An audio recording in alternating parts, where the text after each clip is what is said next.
Yes, you can always blame Glenn. Come on in, everybody. We see you out there. It's time for the Sunday Funnies for the 12th of January, 2025. Wow.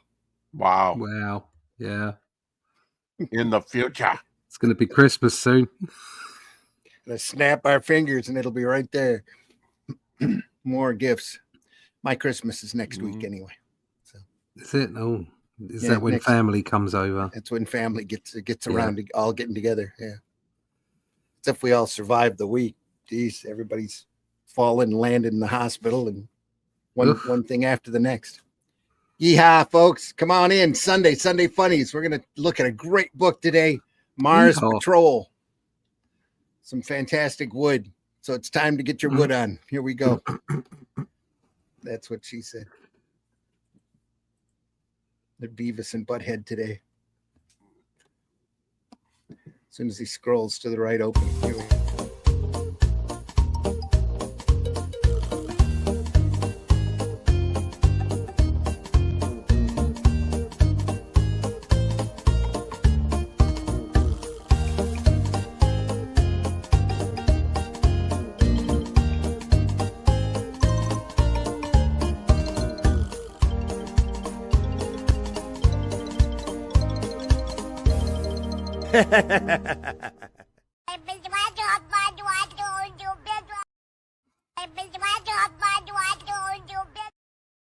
Right.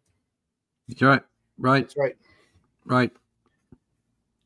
Come on in, everybody. We see you out there. there. Damn cold out there. Damn cold. Yep. All the beavers are frozen. Yeah.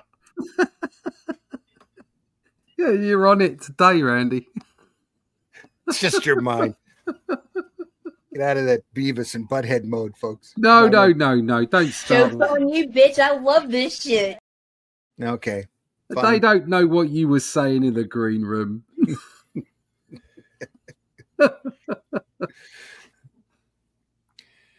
Like I said, we got a great book, M.A.R.S. Patrol. Very few people have seen this by Walyy Wood. I'm glad they've archived that stuff, and like Dr. Solar and some of the other Gold Key stuff, you know, the old Atlas stuff. So it seems like very little is not seeing archive.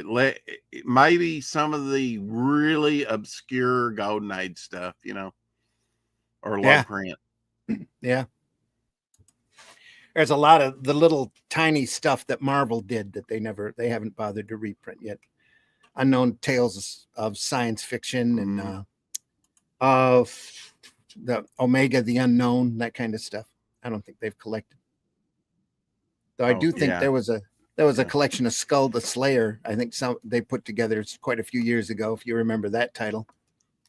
What a mess that book was, but what a great mess that book was. Original page of artwork from that. Yeah, cool.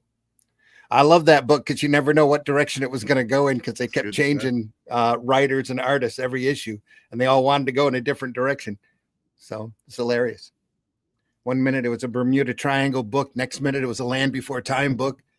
Yeah, and then he's jumping dimensions. Yeah. Who knows? Issue 1 splash page has a great split screen type thing where he's traversing from modern times to prehistoric times with dinosaurs. I love it. Vietnam vet. Crazy stuff. Yeah. Hey, folks, I'm your host, Randy Zimmerman. You can find my work primarily at Arrow Comics, and you can go up to Amazon right now and get a copy of The Shadow Kingdom, which is an adaptation of the classic Robert E. Howard story. It did what? You need to get a what? You need to get a trick arrow, you know, one of those that you put through your head. Arrow Comics, you know, or I need to show up one of these days. I've been watching a lot of Westerns where it's like, I need to come in looking like Saint Sebastian with arrows all in me. What do you think? That's where we get all our ideas. Whatever you need to do, folks. Yeah. We get them from Devil Flyer. That's where we get them. Yep. I've been doing this for decades, Arrow Comics, since about the mid 80s. I've done a lot of books, like doing a lot of sequential art. I just love this art field. Well, you know, I'm My wife's still paying my medical bills, so she's got my medical insurance. That's how I'm doing. Yeah, you got to be honest. I don't have any medical bills, by the way. You know he's insane. He's living up north where it's cold. I'm in the middle of Michigan, folks. Yep, no right doubt. Frozen. Middle part of the lower peninsula. Yeah, right in the middle of the frozen tundra. Pretty frozen today. Yeah. Extra half an inch on the They're ground this still morning. Excavating mastodons from up there. They're going to be excavating mastodons from all over the place forever. They keep finding these bones and trying to put them all together and making stuff up.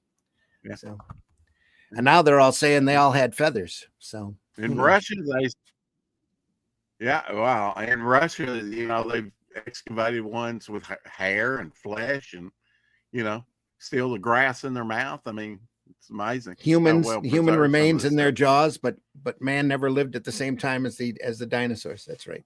Anyway. Yep. Yet they've seen, prints side by side. So, and other stuff down in South America depicting side by side coexistence. So, yeah. Anyway, maybe it wasn't the early crustaceous. All those they just make up. Yeah, they just make up time frames and fit everything in it, and then they make everything else fit their agendas. So, yeah, feathers. Please, I'll leave that to my pillow. They say they're closer to chickens than they are to reptiles. So, have you seen? I saw that recently on YouTube where they redid the Jurassic Park scene with the raptors, where they're confronting the humans, coming in but sort with of chickens. to the atrium there. But with chickens? Yeah, but with feathers. I'd pay to watch that. Basically big chickens, yeah. Yeah, I can see it. Also joining for $1. Beep, beep. There you go. You'd buy that for $1. Also joining us this morning, Mr. Russ Leach. Russ, please introduce yourself. Good morning. My name's Russ Leach. I am a comic book artist from the UK. The one thing you can always depend on is the universe screwing with you. Just remember that.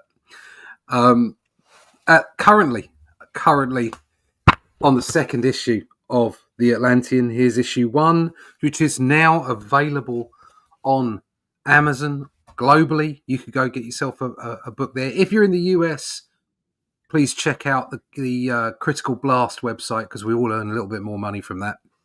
But it's a reasonable price, only $15.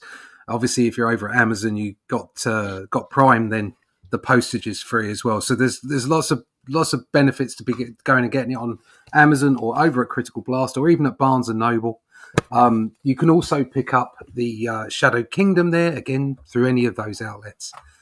Issue 2 is on its way, and that will also be available at some point at retail. But you want to pick up your copy first, and you got to remember that the first printing of these books are always slightly different to every other printing which go out to retail. So there is a good reason to get yourself a copy of this when we go to crowdfunding. Issue 2 will crowdfund on the 1st of March. I'm in the middle of the pencils now. Ink start next month. It'll all be done by the end of March and printed and off out to you in April. So check that out. By finding out about all this stuff, where you can get the books, where you can sign on to the crowdfunder and all that kind of stuff, just go to russleach.com. That's my website. All the social medias are there. You can link to anywhere I'm available on the internet. Most importantly, sign up for that email list so that we can keep you up to date with everything that's going on. There's a digital version coming soon as well. So sign up to that email list and we can let you know where you can get those books. There you go. russleach.com. There we are. Thank you. Also joining us this morning, the Silver Fox himself, Rex. Introduce yourself. Hello. I'm Rex Christian. You can find me on the internet every day on the 4 o'clock shadow.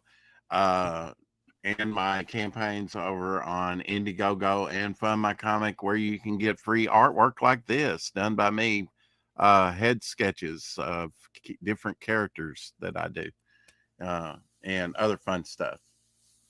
Sweet. And right here, reviewing comics, of course.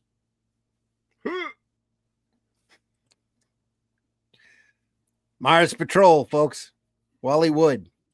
Gold Key. It's its late 60s, I believe. Pew pews. Mid-60s. 65.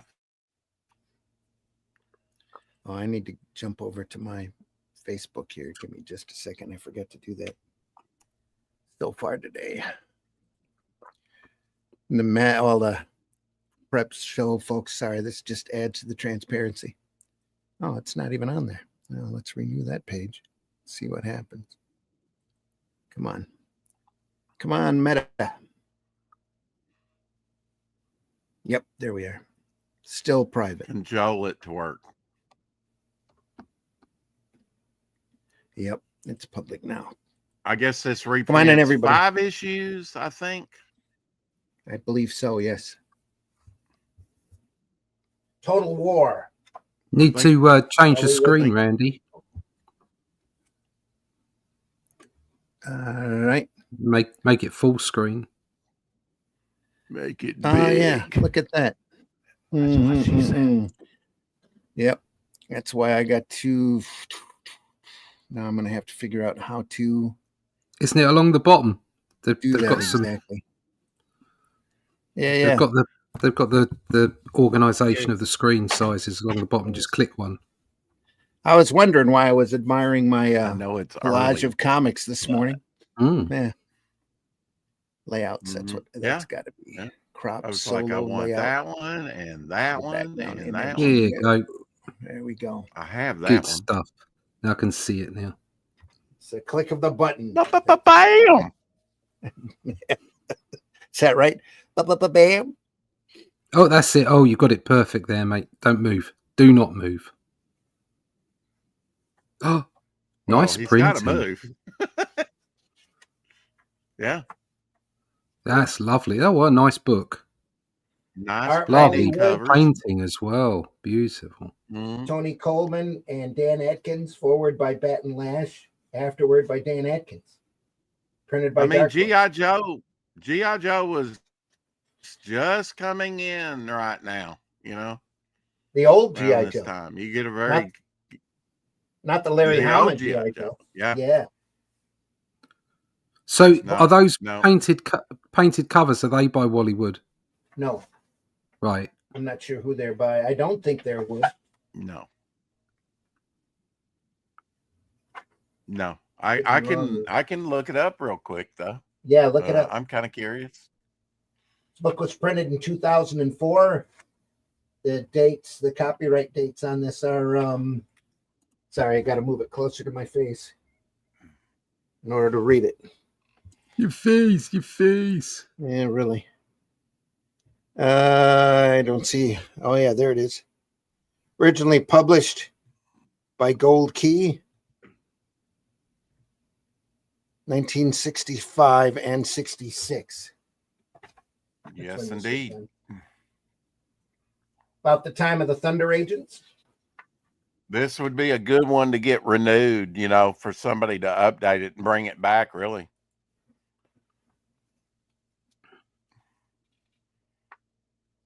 I think I saw an issue 7, so there's more than 5 issues. I forget exactly how many there are. Yeah, but Wood probably only did the first 5, maybe 6 of them. So I don't think it was all Wood all the way through it, because I seem to remember getting issues of Mars Patrol that weren't drawn nearly this nice. So I'm sure other people drew it after Wood left. Comment chat is live this morning, folks. Double Flyer in the house. Bone is in the house. How you doing? Good morning. Is this his later work or earlier work, do you think? Is this Marvy, later? beautiful indeed. Good morning. Good morning. It is after his EC material. Yeah. I was just saying, like the style is a little looser, just from this first page. It's about mid, yeah. I mean, I don't know where we're going after this page, but that just looks a little looser. Reminds me a lot of his Thunder Agents. The thing about these issues too is that they would print it Russ, they would print the painted cover on the back as well without the logo. So you just got to see the painted cover without the logo there. That's lovely. Very nice. I So like that. It would be on the front and the back of the book. Yeah. Gold keys were good for that. Yeah. Yeah. Might as well reuse that artwork, man. It's good stuff. And later this year, we'll I'm look not at seeing any graded copies. I'm not seeing any graded copies on eBay, so I can't tell you exactly who the painting artists were, you know. Right. I was going to say later this year, we'll look at some Magnus Robot Fighter by Russ Manning. That's like that. It's just beautiful painted covers on those as well. I guess this is set in the future. I have some of the floppies, if not all of them. I've never read it, I must say. Marines fighting off an alien invasion where you never see the aliens, kind of like Captain Scarlet. Yeah. Fair enough. I think after a while that might frustrate me. Yeah. Yeah. I remember they kind of did that in UFO till they finally did reveal the aliens. Yeah. Oh, did they? I didn't know that they did that. What did they look like? Humans. Oh. I would imagine. They had a helmet on full of green liquid because they tried to abduct one of the people from Shadow and take them back to their planet. And it was horrifying, really. They put the helmet on him and started the fluid in there. And you can't breathe underwater. They adapted him, where he could breathe the liquid so they could take him back to the planet. So you think he's going to drown. It's good sci-fi, early 69, 70. Gary Anderson, wonderful stuff. Go ahead. I was just going to say precursor, of course. They didn't get a second season, so that got made into Space 1999. That got a couple seasons. I was going to say, I can't say I've ever seen an entire episode of UFO. I've seen clips. Oh, I've never seen I'm disavowing you right now. Where's Glenn? Where is Glenn? Sorry, I had to rush off. Then the door went. Oh, you all right? Yeah. The door went, and I had to go and get the door. But okay. Yeah, I got past that. They went back to their planet with green goo in their helmets. Yeah, that's about it. I've never seen a whole episode of UFO though, so I don't think I have. Yeah. I remember it when I was a kid, but I don't think I ever watched a lot of it. It's wonderful. I remember the woo. Yeah, I remember that. And then in like 1975, they brought it back on Saturday morning TV along with Doctor Who. So that might have been, and it was quite stunning because it was the first Doctor, the second Doctor, which was in black and white, and color TV had come in by that point. And then they did the Prodce story as well. And then it all just kind of went away from Saturday morning. But there for like in the mid 70s, they kind of brought it back. That and UFO. I think that kind of nice seeing it again on TV because you could. Around the Star Wars time, there was just a big sort of anything science fiction-y. Yeah. Especially if it was cheap, so reruns, that kind of thing was like, it was big on the TV, wasn't it? Yep. Absolutely. I remember the UFOs, the sound of the UFOs. Yeah. And just Stryker's hair, the actor that played in that, Ed, what's his name? He's passed away now for a few years. He did a couple of Bond movies. He wasn't that promising, but he was in a couple of the early Bond movies. He was he an actor. Never kind of reached that star status. No, he's an American actor who obviously came over to the UK to find his fortune, and he seemed to be in an awful lot of stuff in the 70s. He was a very, if you needed an American, you kind of went and got him for your program. Yeah, he's best known for that striker. He kind of had white blonde wig that he wore, you know, or hair. And I remember that because that was unusual as a kid to me. And I was very young at that point, about 3, 4 years old when UFO come out. But moon bases where they had rising platforms and the interceptors with atomic bombs, torpedoes on the front. And they made toy line of that as well. They're so I had cool. one of those. Yeah. I guess that's probably, it kind of geared me up for what was to be, because the space station Alpha on Space 1999 was supposed to be an expanded version from the, you know, for the second season of UFO, which never was. Right. And then they kind of changed the story. Well, it was all Ray Harryhausen, wasn't it? So that's why. Yeah. It was him that was driving it all. He was looking for, you know, vehicles, whether they be live action or puppetry. He was looking for vehicles to get his stuff out there. And great designs on those, like the Eagles, you know, for Space 1999. I love those Eagles in Space 1999. Yeah. And of course, the two series were completely different. Right.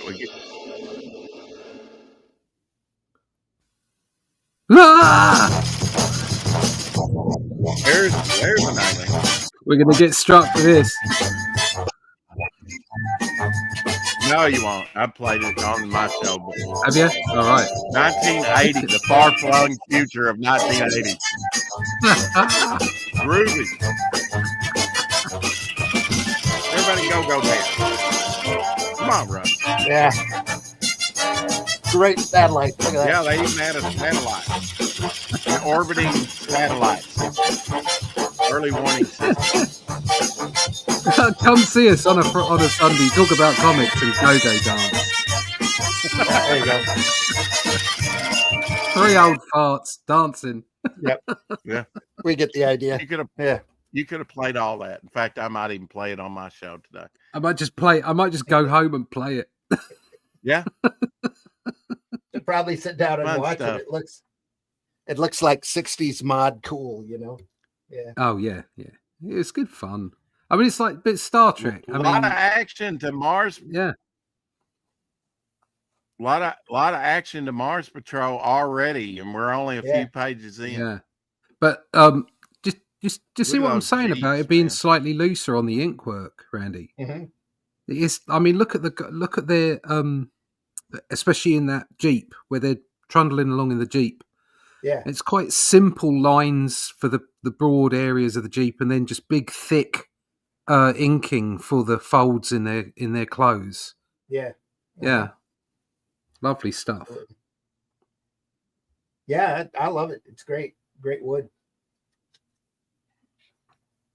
Like I said, it really reminds me of the Thunder Agents material that he did. Just a little more rushed maybe than the EC material, but not still great to look at. Great big stuff. thick gutters. Look at those. Yeah. Mm-hmm.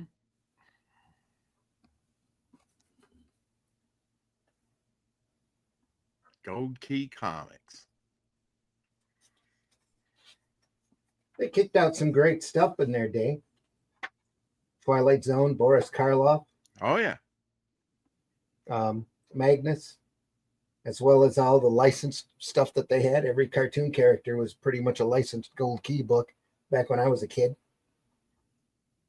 Dell was done at that point. Yeah, 4-color. All of the 4 colors were done. Yeah, so they did. They had Bugs Bunny and Pink Panther and all the Disney content. I mean, Dale just kind of died out in the mid 60s. Yeah, and I mean, they had print runs up to 1963, over 1 million with some of that, like the Looney Tunes. Mm-hmm. Absolutely. We talk about the millions that were printed in the golden era. Well, there were millions up to the early 60s by Dale. Yeah, but It might have there been was a 1 good million something, but still, that's a lot of books. there was a good third of that probably too that was wasted. That was all set up in returns and sent back, or had the upper Yeah. cover chopped off and thrown into 3 or 4 packs. Yeah. Sarah's in the house this morning. Good morning, Sarah. No Glenn this morning, Sarah. Sorry. But Sarah's here. Glad you're here, Sarah. Marvy earlier asked back in the day, did they use gouache to make comics or something else? I don't think they used markers, right? No. I don't think they'd have ever used gouache. I saw a really nice example actually the other day posted on Facebook by, I don't know if it was Ron Friends or Manly. I can't remember.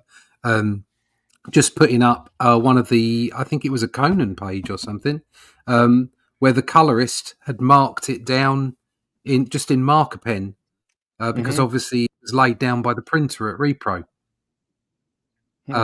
Wasn't done with a brush. It was just done with plates. And that was a very interesting example of things being done before people, before the digital color turned up. Yeah, most of the time that it was late acrylics. Charlton stuff. I've mentioned it.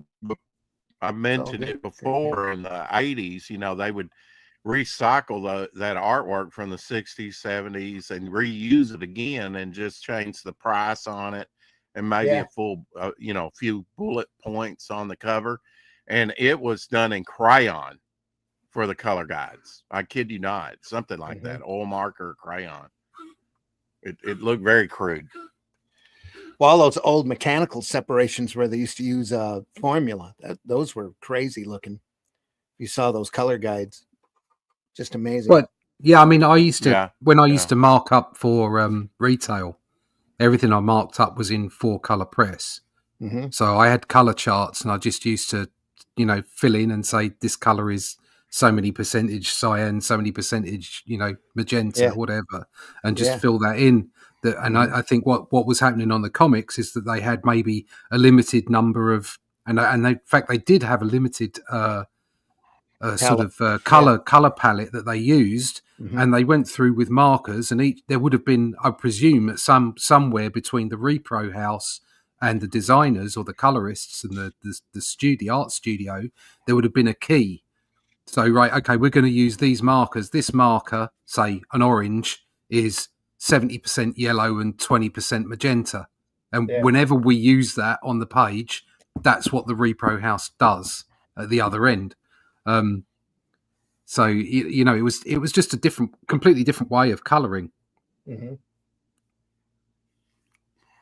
seems, look at that, it's the same figure just about. Yeah, he's drawn it again as well each time. He just copied it. Yeah. No, wonderful profile, though. Wonderful. Eye open. Yeah. Yeah. It would be interesting to see how true to color these archives are, as opposed to original. Well, and again, I think this has been recolored. It would look different because the printing process here is different. This is on a much wider. It would. More better printed stock. Let me see if they credit bone white slick stock. Yeah. Collection designer, publisher, editor, art director. No, it doesn't say that it's been recolored at all. Okay. On pulp paper, of course, you're gonna get more absorption of the color, saturation in the paper. Lovely vehicles. Look at that. Still kind of looks like dots back here, though. And that panel border here is pretty rough looking. It is, isn't it? On here. Those vehicles look a little bit Fantastica. That was. Yeah, they do. Yeah. And actually the military had stuff like that at that time that they were testing out and never could quite get it to maneuver like they wanted to. The air hover type thing. Yeah, they had to be a little rough. Yeah, they had some like they had that UFO, didn't they? That round thing that was basically one big fan. but it wasn't particularly good on. You couldn't control it particularly well. Yeah. It's a giant hair dryer. Yeah, almost. Yeah, but it was flat and UFO shaped. It's like it was great. Yeah. But that's probably what they're throwing around now. Electric ones over in New Jersey. Who knows? Yeah. Well, of course, everybody would have had Vietnam on their minds during this time. Absolutely, yeah. Be right in the middle of the mess.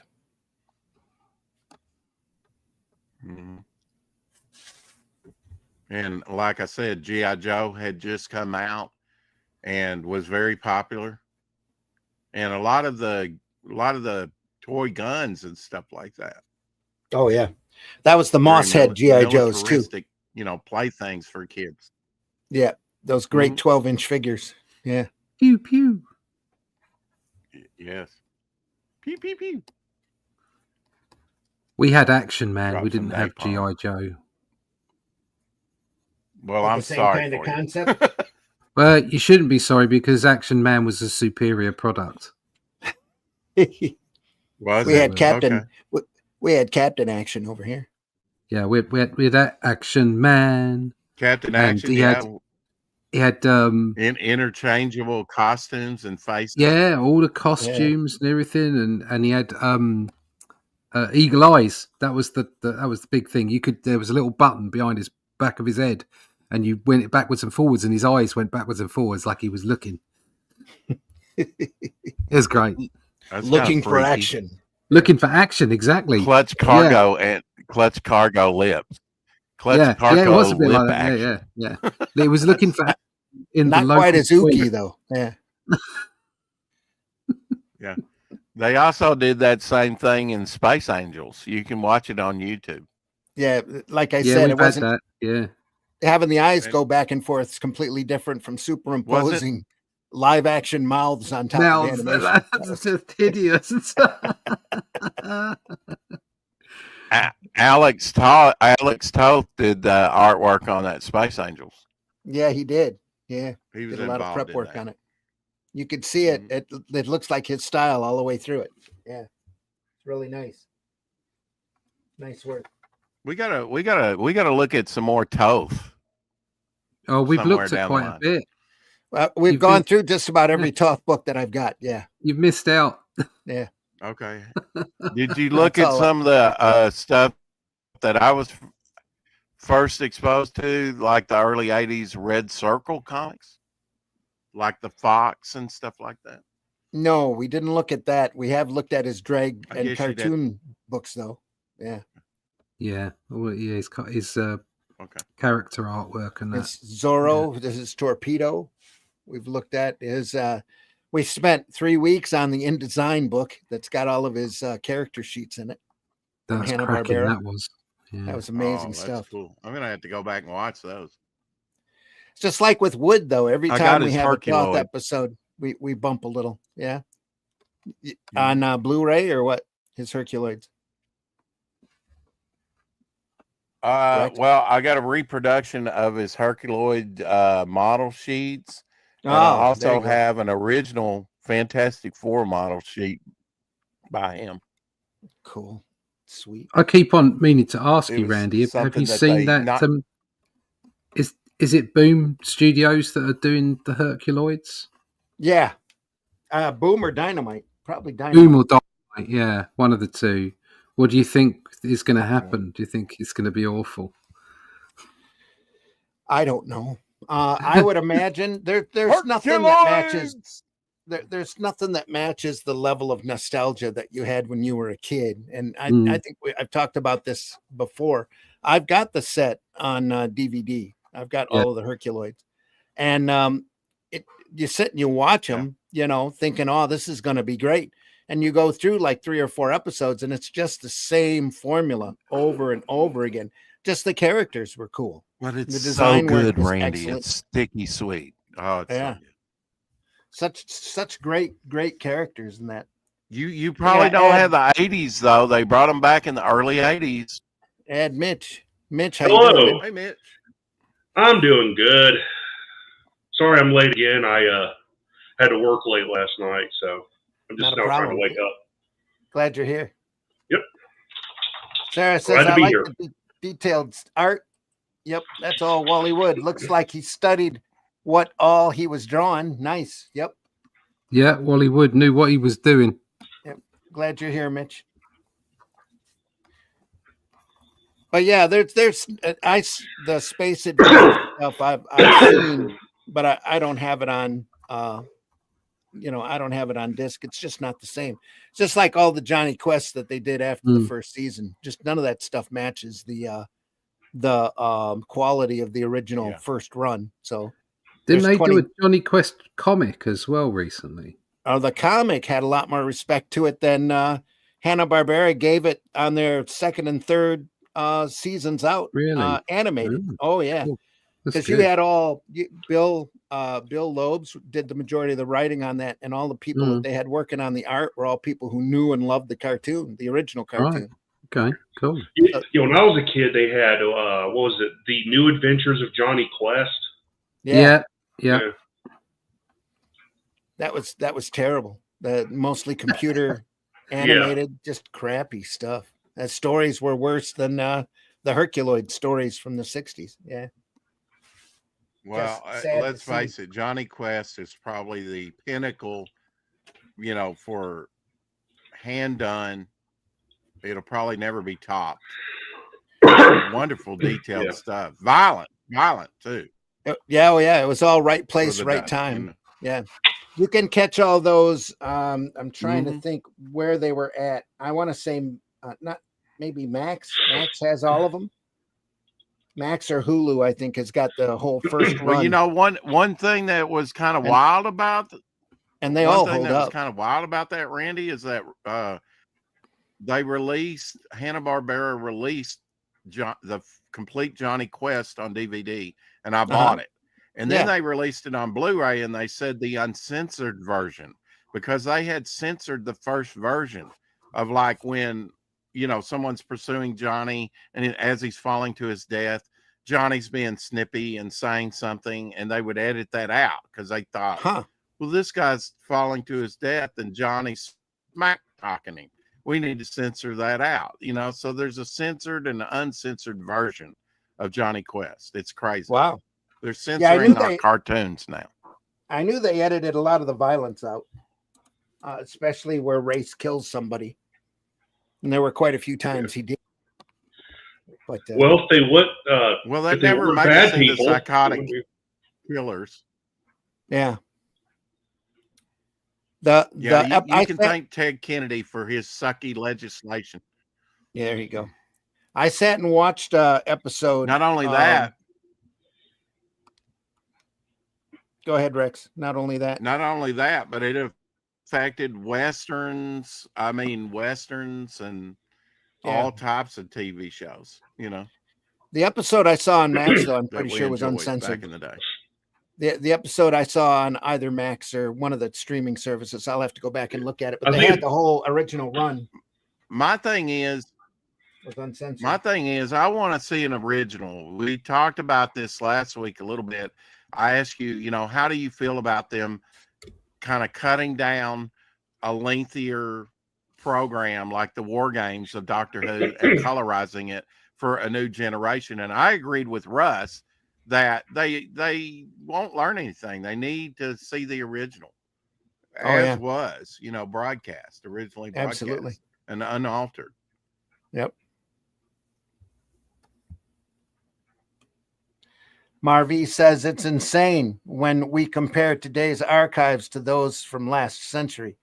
The time they've spent sourcing for references and yet get issues done in time, multiples on a month, done by the same artist. Oh yeah, a lot of these guys were workhorses. I think there's multiple aspects to that. I absolutely agree with him that they were insanely quick, but they were allowed to be, if you know what I mean. There's been this slow creep of illustration over sequential art over the last 40 years. I blame Jim it's Lee. not. It's I blame Jim Lee. Yeah, it's not everywhere. There are still great styles out there that are being used that aren't incredibly detailed. But if you look at the top tier of, say, DC, most of the time they're using artists that are creating beautiful illustrations. But sometimes, especially with the way that they colorize comics these days, it comes over as quite muddy.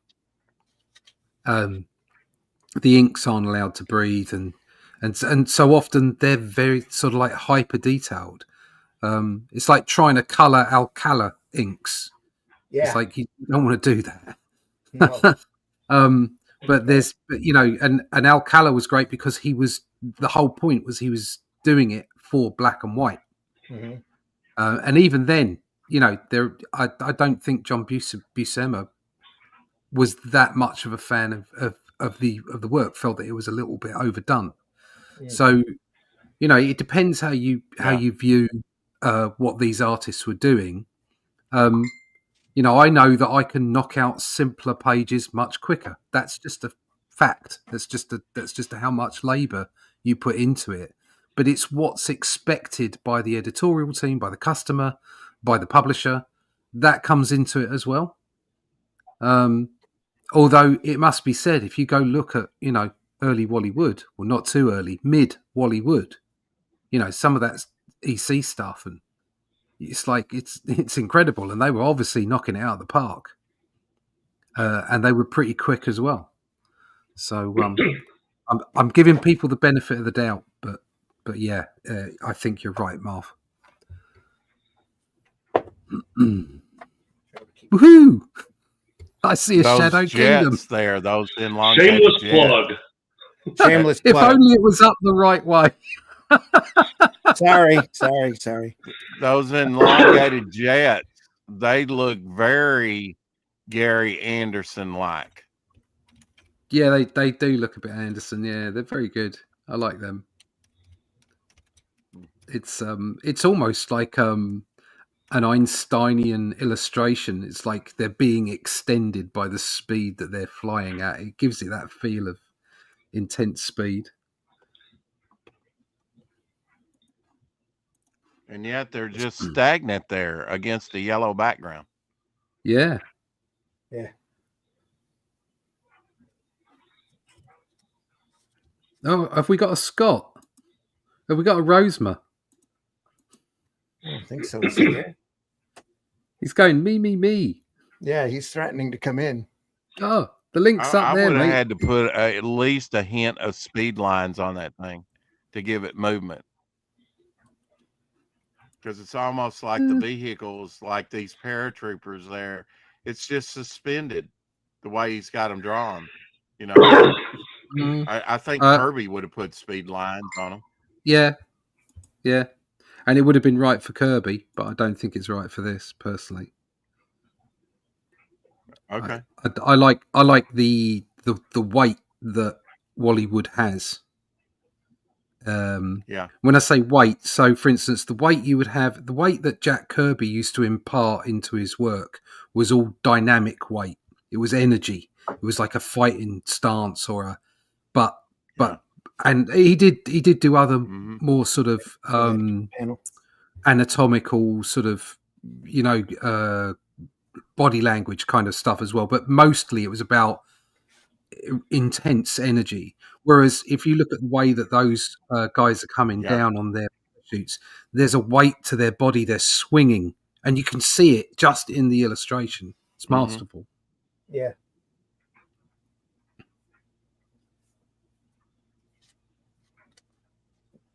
Brian K. Morris, hope you're feeling better soon.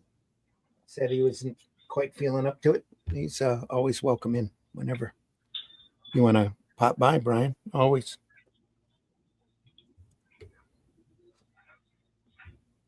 Radio City. So they're in New York City there. And you saw the New York City library there in the last panel of the previous page, right? Yeah. I think we already showed that. Great stuff. A couple of pop howls here. Scott, are you in the house, buddy? Nope. Scott, you're probably going to have to go out and come back in. I'm not getting add you to the board yet. Nope. That's what the dog thinks. Yeah. It's the expectation that we're going to have a Rosima in the room. Yeah, it's what it is.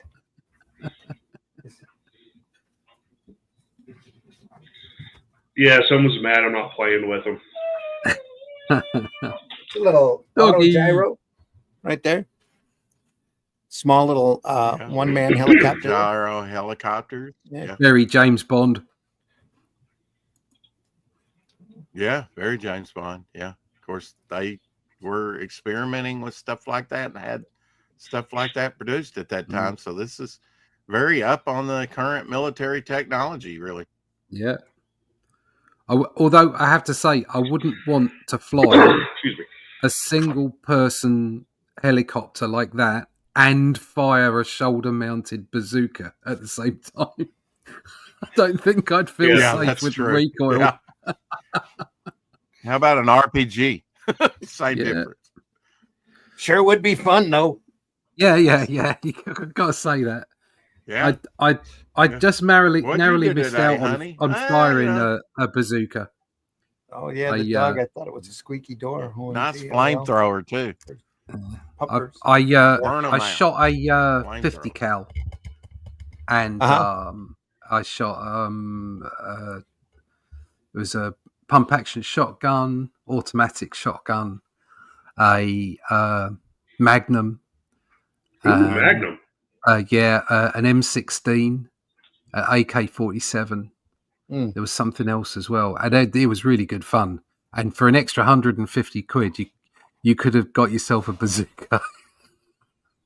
Oh, yeah, there you go. I thought, no, I'll leave it there. Wow. Well, congratulations, Ross. Now you know what it's like to be an American. Yeah, there you are. Yep. Get that blood flowing. It was good fun. Look at that panel by your fingers, Randy, with the tracks going off into the distance and the shadow of the ships in the water. Did you get a big bruise on your shoulder, Russ, afterwards? From which one? From the pump action? Had double barrel. That double barrel. No, double barrel tank. I'm fairly solid. Yeah, I got a chance one time to shoot the handgun. I forgot what it's called, but it's the step above the Magnum. And I'm a big guy. That thing almost knocked me on my butt. It does. There is a hell of a lot of recoil on the Magnum. That was the other one. I shot a Glock as well. That was real easy to shoot. But yeah, there is some recoil on it, no doubt. The 50 cal was great. We were shooting melons. Sweet. Brilliant. Absolutely, it was sweet. It was good fun. Yeah. That was in Eastern Europe. You don't get to do that in the UK. Who won?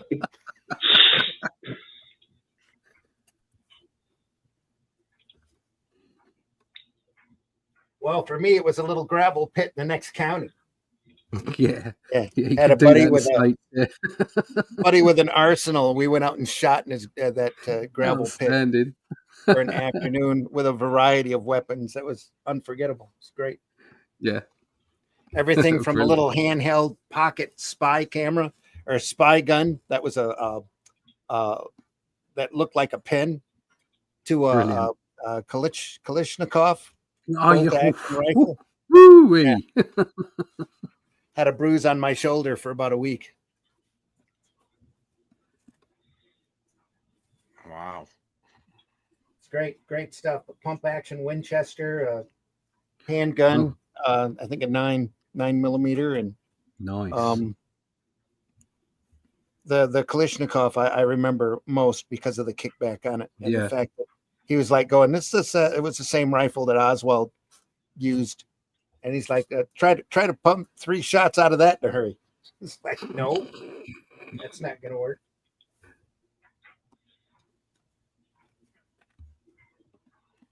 Into the first issue, it looks like, or at least Wally's work on the first issue. This cover. Oh, look at that one. Yeah. Around Niagara that's Falls. lovely. That's great. Fantastic stuff. Sneak attack. Looks like a World War One machine gun, like Glenn was saying last week. Yeah, Big turret. mixture of weapons. Yeah. Love the colours on there. Yellow and mixture of weaponry, you know. Yeah. Looks a bit like Hydra. Yeah.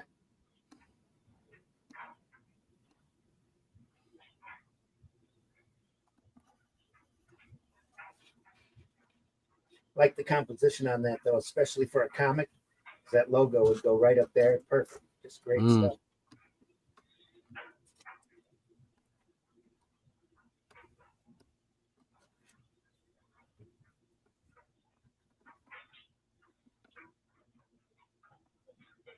If these reds weren't nearly as bold in the comics because of the newsprint.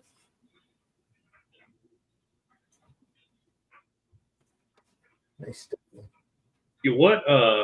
Which publisher published this edition? Gold. Oh, this is Dark Horse did the collection. Oh, okay. Yeah, because yes, right. Because at one time they did own the rights to all the Gold Key characters. Joined by Scott Roseman, the Batman. Oh my God! Hi everybody, I'm Batman. Is that you, Commissioner Gordon? Time for the Mars Patrol. Do I hear Alfred? Alfred, are you there? Robin, anybody? Where's Scott, since the camera's on, you introduce yourself if you would. I said I'm Batman. He's Batman. Just he'll go away eventually. All right, Batman. Wait. Oh. This is early morning on a Sunday. Yeah. Why's Batman here? What a perfect day for Batman. Scott Rosema. Wallflower. Shy man. Artist for Marvel, Disney, DC, Warner Brothers, Archie Comics, Valiant, Hasbro, DreamWorks, all kinds of stuff. There we are. Looking at Walyy Wood's Mars Patrol, Scott. Oh, yeah, I know. I had to join it. That's just awesome. Great stuff. Did you read this back in the day? Oh, I've only seen this here and there. I would love to get a copy of this.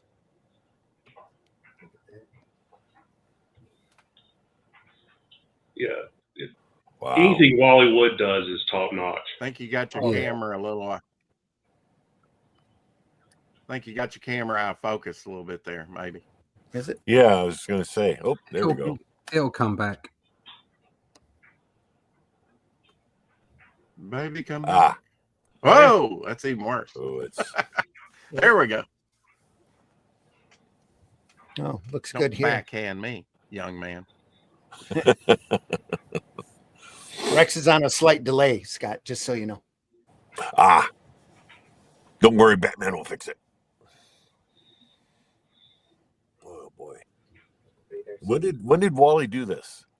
60 I want to say 63, 64. 65, 66. So 65, he probably did it drawing it in 64. Yeah. Wow. Where did it get published originally? What from Gold Key? And was the comic actually called Mars Patrol? Yeah. Yeah, only had dots, M.A.R.S. Patrol. It stood for something Marines, Alien, something. Wow. Let's see if they Mars Patrol. That's awesome. It says right there. Nope. Oh. No, you had it. Right back here. Flip it over. All right. Yeah, Marine Attack there. Rescue Service. Marine Attack Rescue Service. There we go. Yeah. But it just sounded spacey. So. God, with Wood, all those, all those, the planes and everything they're very accurate. I'm sure they're exactly what they were. Yeah. Yeah. Oh God, look at that! Look at that. The one to the far left bottom page. That's just so damn cool. Not afraid to throw it in perspective either. Yeah. Oh, you're Walyy Wood. You can pull that off. Oh, it's just something that he always does really well is line weights Mhm. on things like. I mean, obviously everywhere, of course, but that bottom right hand page where he's got the aircraft high above. It's just he does that just so well because it's not like he's got really, really fine lines behind. I mean, a lot of people would do so fine lines behind. It's almost like you can hardly see them, but it's just a lovely combination. Yeah. Oh yeah, when he was such a master at the medium. I mean, he knew how to juggle, like you said, line weights and all that kind of stuff. It's just ugh. Well, I didn't mean ugh, like it's no good. I mean, ugh, I can't believe it. It's so annoying that he could do that so easily. Yeah. We all got to work at it. Caleb's in the house. Good morning, all. Bone says, "Hey, Caleb." Hey, Bone. Eastland, glad you're here. Burkholder, hello. Hello, everyone. Thanks for joining. Oh, that's Devil Flyer. We know who you are. Hello, EB. Oh, by the way, I didn't see the whole who's our home team this morning. Mitch and Rex are here, as well as Russ and myself. Okay. Mitch Rogers, Rex Devil Flyer, the Silver Fox.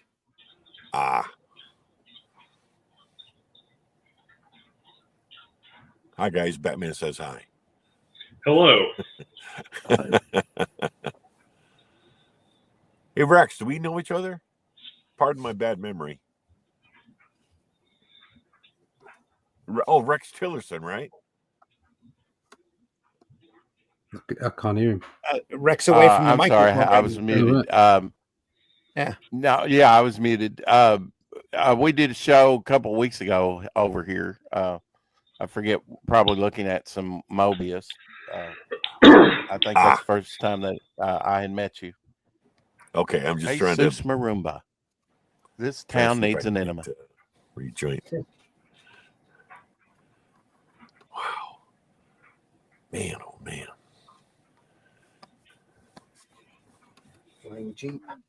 Gee whiz.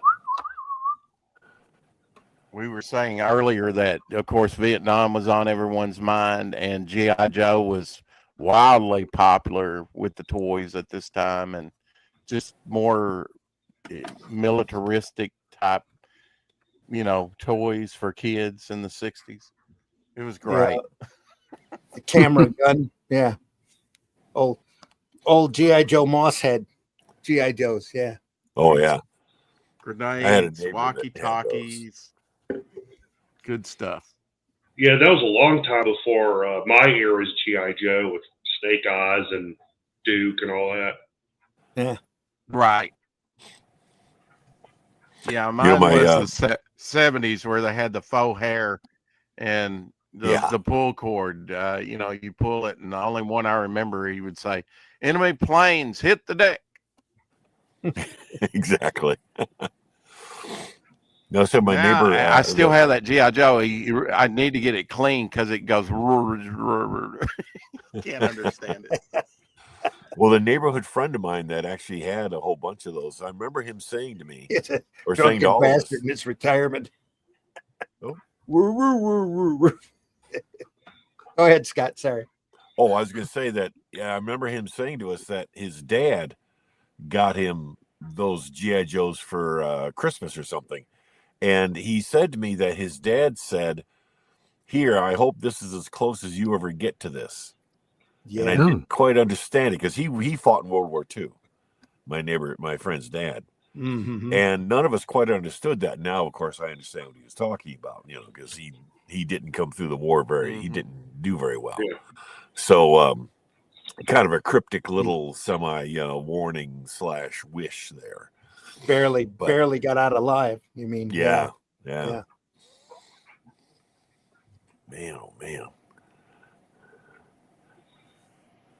Some gorgeous artwork. Isn't it? Just fantastic stuff.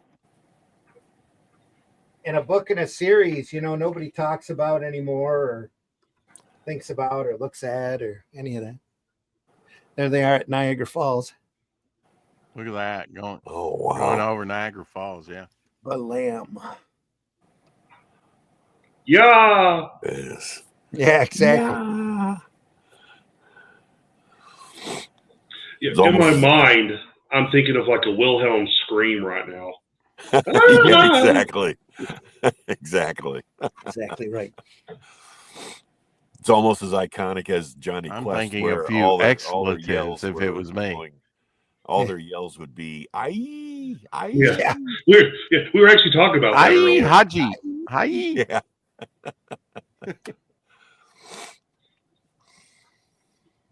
That's awesome. Yeah. One of my favorite screams of all time is from the first Jurassic Park when Newman gets eaten by the Dilophosaurus.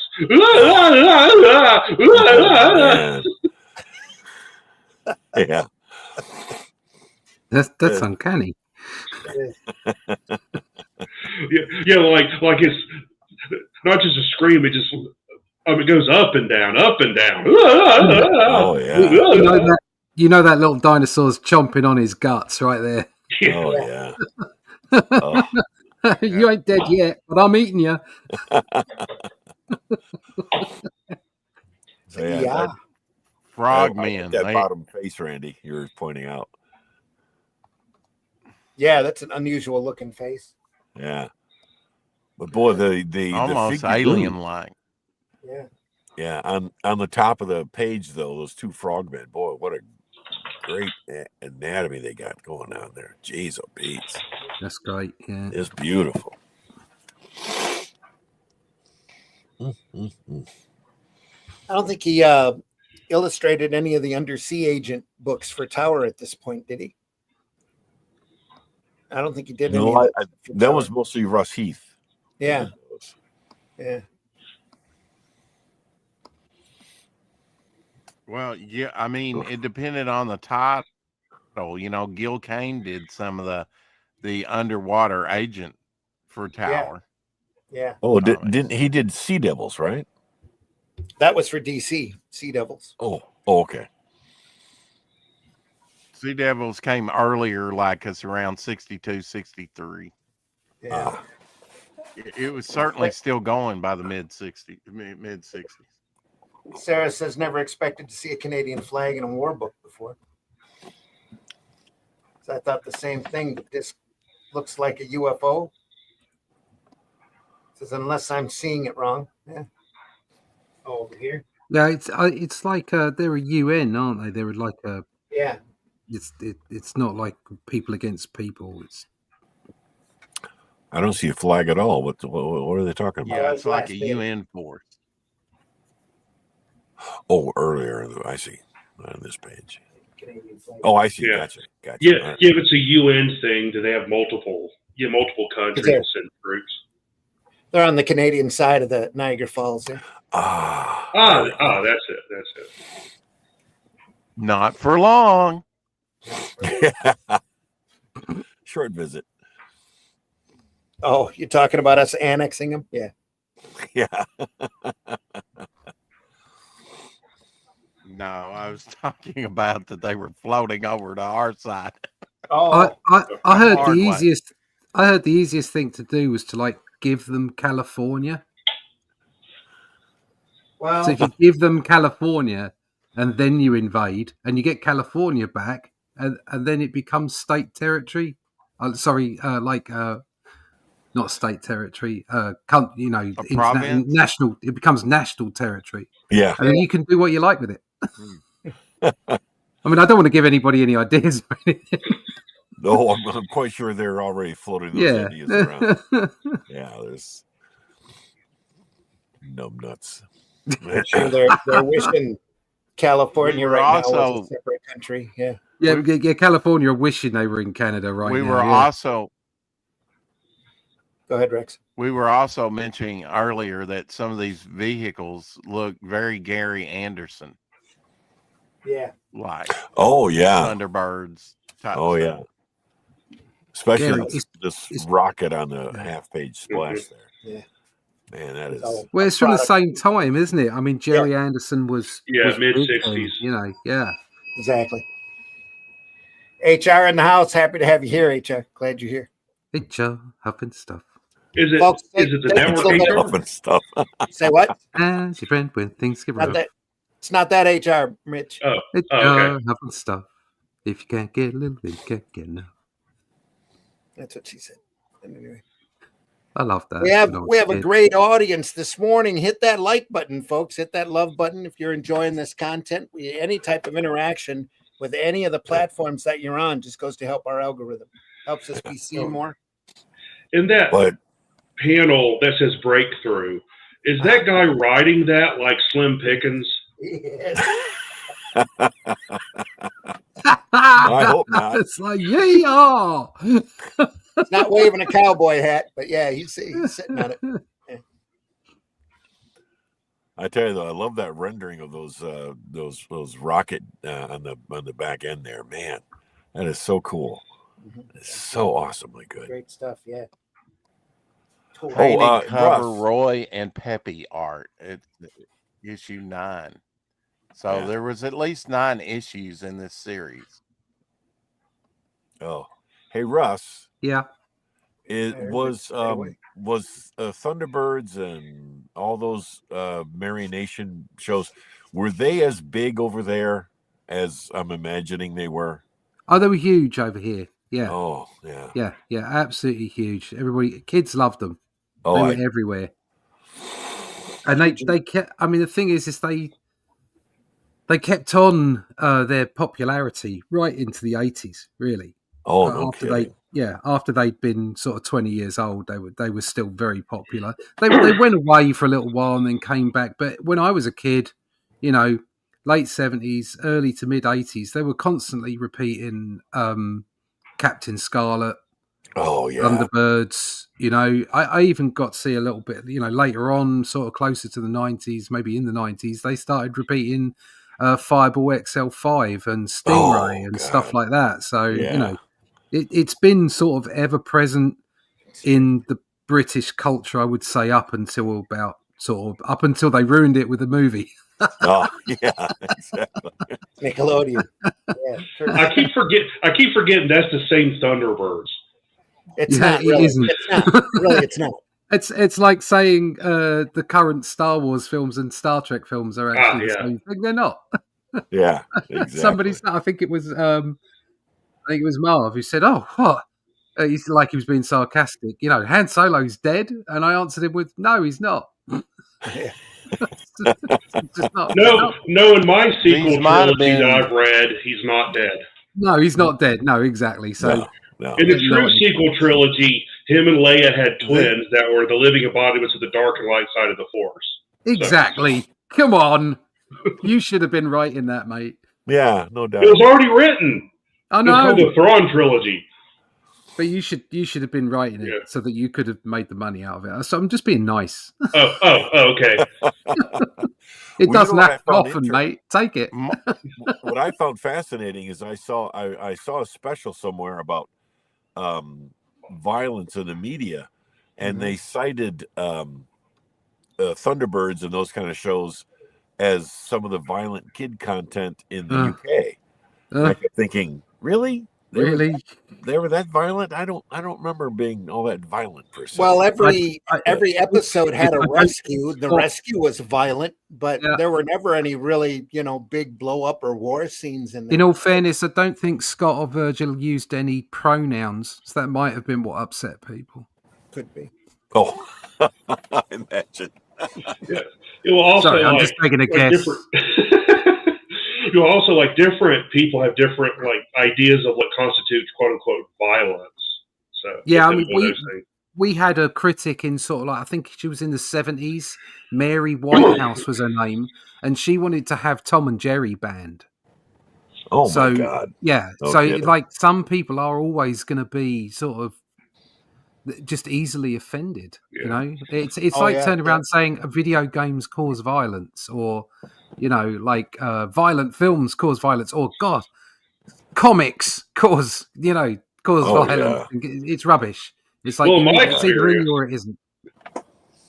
What? Well, oh, sorry, I didn't mean to interrupt, but in my experience, violent media keeps me from doing violent things a lot of the time. So yes, yeah, there is that, because you're along with video games, you're kind of like expressing those inner tendencies. Because let's face it, we're all predators, and I don't mean that in a horrible modern way. I mean it in the old way. When you used to live in caves.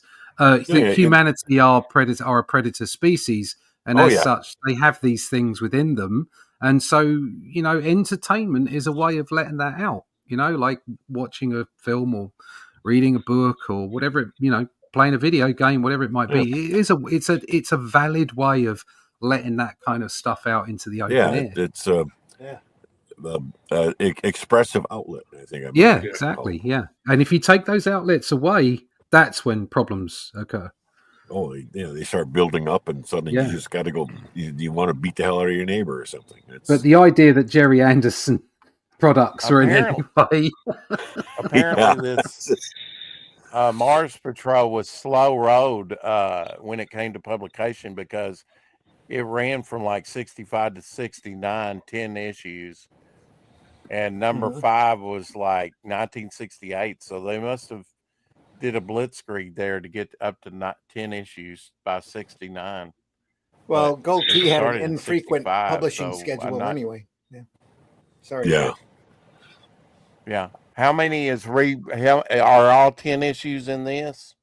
No, there I might be a this is couple only volumes 5. of this. Okay. So I guess they does did have a 2 1 volumes on this. It's got a 1 on the cover.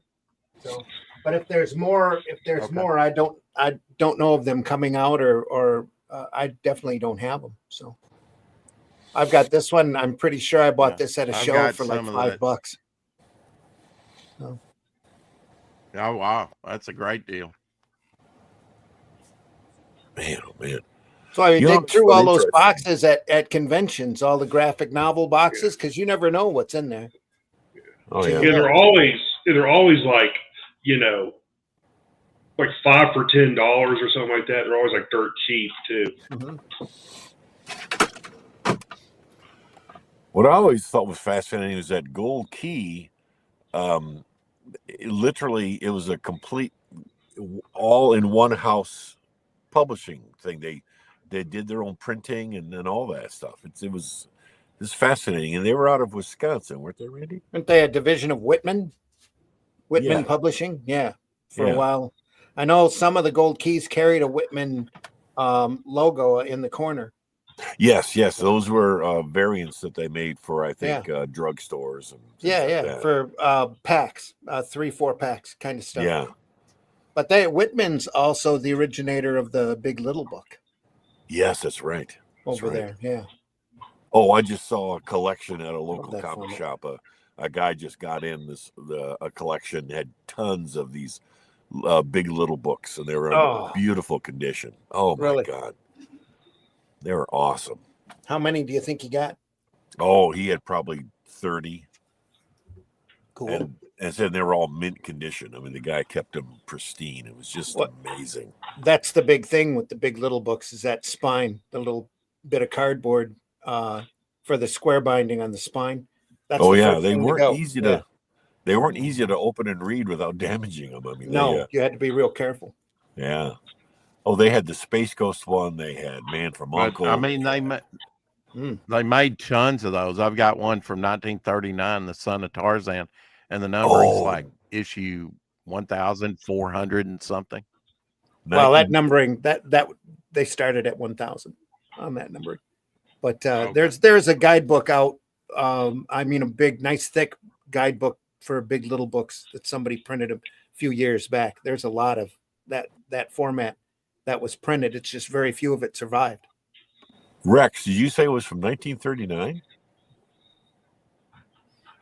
Yeah, I think that's when they started. The format was back then. Oh man, Dick Tracy was the first Big Little book. You know that the big little And books Dick sprang out of Tracy- the comic strips because they needed something to keep printing on those presses. So they took the little 4-panel comic strip, put one panel of the comic strip on one side, wiped out the lettering, and had some guy at their office draw over where the balloon would have been, and then they added prose on the other side of the book, so that it looked kind of like a book story that you could read and follow. Oh, no kidding. But they just adapted the original strip stories to start with, And comic strip stories. Wow. Nice. Four color ran for, I forget, 1,300 and something issues Oh, crazy! up to the crazy early numbers, yeah. 60s. But the very first one was Dick Tracy as well. It was not numbered, but it was the very first. It was the start of that 4-color Dale series. Was Dick Tracy in the mid? And that was, was the title called 4-Color Comics or?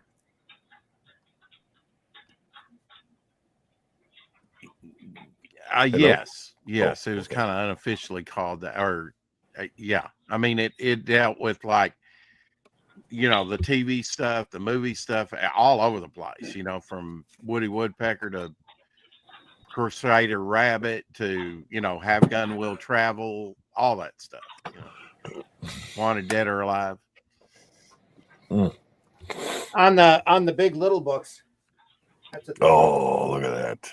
seeing that spine, you see how that's separated? yeah. Already? Oh yeah. There, this piece here was always really hard to keep on there. Oh, This is Big Chief Wahoo and his magic lamp. Oh my God. And they take the comic panel from the comic strips, but sometimes they'd add a little flip book action there in the corner, and then Hey, they RJ. no everything kidding. in prose on the other side. Yeah, Wow. you can see that moving. Oh, that's awesome. Oh my God. yeah. Wow. And yeah, from what I understand, he saw the very block flimsy. of paper, being trimmed and thrown away, and he's like, I could make a big little book out of that. Oh, probably. Yeah. They were pretty good at using everything they had. But a lot of that whole format was done just to keep the presses rolling and give them something else to put on the newsstands. Oh yeah. I would love to have visited the Gold Key offices at that Yeah, time. That would have been Yeah. that'd have been great.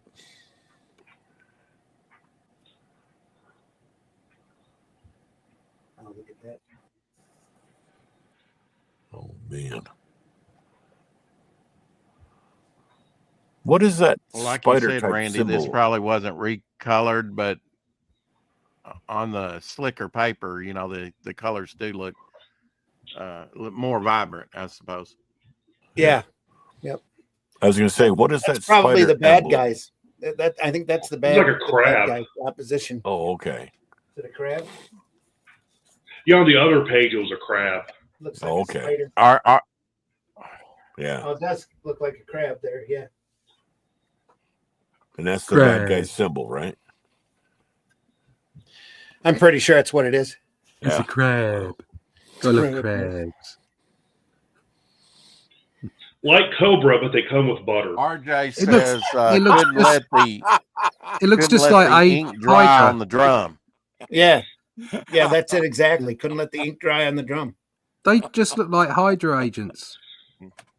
Oh, that's awesome. Yesterday's 4:00 shadow end early. Oh, It did, yeah. Walyy Wood. Oh, he's talking about your show. Okay. Yeah. Oh, that's good. Happy tree friends. Bring them back. Yeah. Oh, yeah. Yeah. That was This great. old stuff. That'll offend a few people. I did back when it was fresh. Yeah. Yeah. God knows what it'd do now. It'd probably give people heart attacks. Well, like the one comment just now that said, can't let the ink dry in the drum. And that was Yeah. true in terms of the printing presses. It was cheaper to keep the presses rolling so the ink wouldn't dry than to clean them off and let them sit for any length of time. It was just that's how we got comic books. Oh yeah. Literally. It's also how we got air conditioning, because I forgot where it was, but the air was so dry and so hot that that even if you kept the printing presses running, they'd still dry out and mess up. So some engineer somewhere came up with the concept of an air conditioning unit to keep the printing room colder, so it didn't dry out as much. Oh wow! Yeah, because they dry like mid job, like in the middle of printing stuff. They would dry because it was so dry and hot where they were. I'm going to claim that as a comic win. Yeah, people need to appreciate comics more. They gave you air conditioning. What's wrong with you? That's right. You know how much newsprint was saved from being trashed? Buy my comic now. Man, oh man! Buy my book. Buy my book. Now, Randy, are these all of the Mars Patrol books in this one collection? No, I believe these are all of Walyy Wood's Mars material in one collection. Oh, I see. So I don't think we're even getting the entire issue on a lot of this stuff, just individual stories. Oh, just the Walyy Wood stuff. Yep. I see. Yep. I see. Wow. Well, Wood is one of those guys you really need to keep like in print because he's done so much great stuff. Oh, absolutely. Yep. Or he did so much great stuff. He's gone now, unfortunately. Look at that. Yeah, I was going to say, look at that jet. That's just, beautiful. Say it with me, Russ. Ugh, see, gorgeous. I would have to put a speed line. I would have to put a slight speed line to give it movement, but yeah, but he's Walyy Wood. He doesn't need speed lines. Oh, because I mean, the renderings are just so beautiful. Jesus, Walyy Wood, the Chuck Norris of comics. Yeah, I think that's just about right. That's right. If you could see Walyy Wood can see you. If you can't see Walyy Wood, pray for a quick death. That's a good tagline, Rex. Where'd you get that from? That's a Chuck Norris joke. I just substituted Chuck Norris for Walyy Wood. Gotcha. There's also somebody else, Doug Wildey from the Johnny Quest fame. Yeah. He loved those airplanes and tanks and all that. He was just some of those renderings he did of the planes in some of those episodes were just stunning. Mm-hmm. So cool to see him on the TV screen. I've got Rio graphic novel that Wildey did. Oh yeah, Rio. I've got it around here somewhere. I've been looking for it. I haven't found it yet, but when I find it, we'll definitely do an episode on it. Oh, that would be it's awesome. He was so good. Jesus. Fantastic. I got to sit next to him once at a show in New York. No kidding. No kidding. Just great. Yeah. Oh. That's awesome. Did he do any drawing in front of you or? No, he didn't. He was there signing though, and he had some art prints. That was right around the time that Rio was out. I do remember thanking him for Johnny Quest though. I said that shows my youth right there. Yeah. Wow. Great stuff. Did he have a sense of how much impact Quest had on us? No, I don't think any of them guys really did. That's like Alex Toth. Alex Toth hated all the stuff he did for Hanna-Barbera and would throw people off his porch if they told him that they liked the stuff. All up until the end when he was all that sick that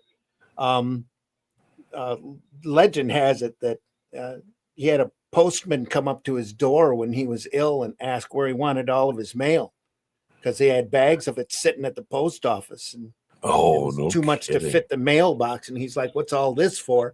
And it was all these fans writing him well wishes because they all knew he was really sick. And that's what really changed his mind about what he had done. Oh, no kidding. For this stuff. But that InDesign, that InDesign book that came out that Daryl McNeil did, he did it on a whim. It's just stuff sitting in his file cabinet. He told Daryl, you think you can make money off of this by making a book out of it, do it.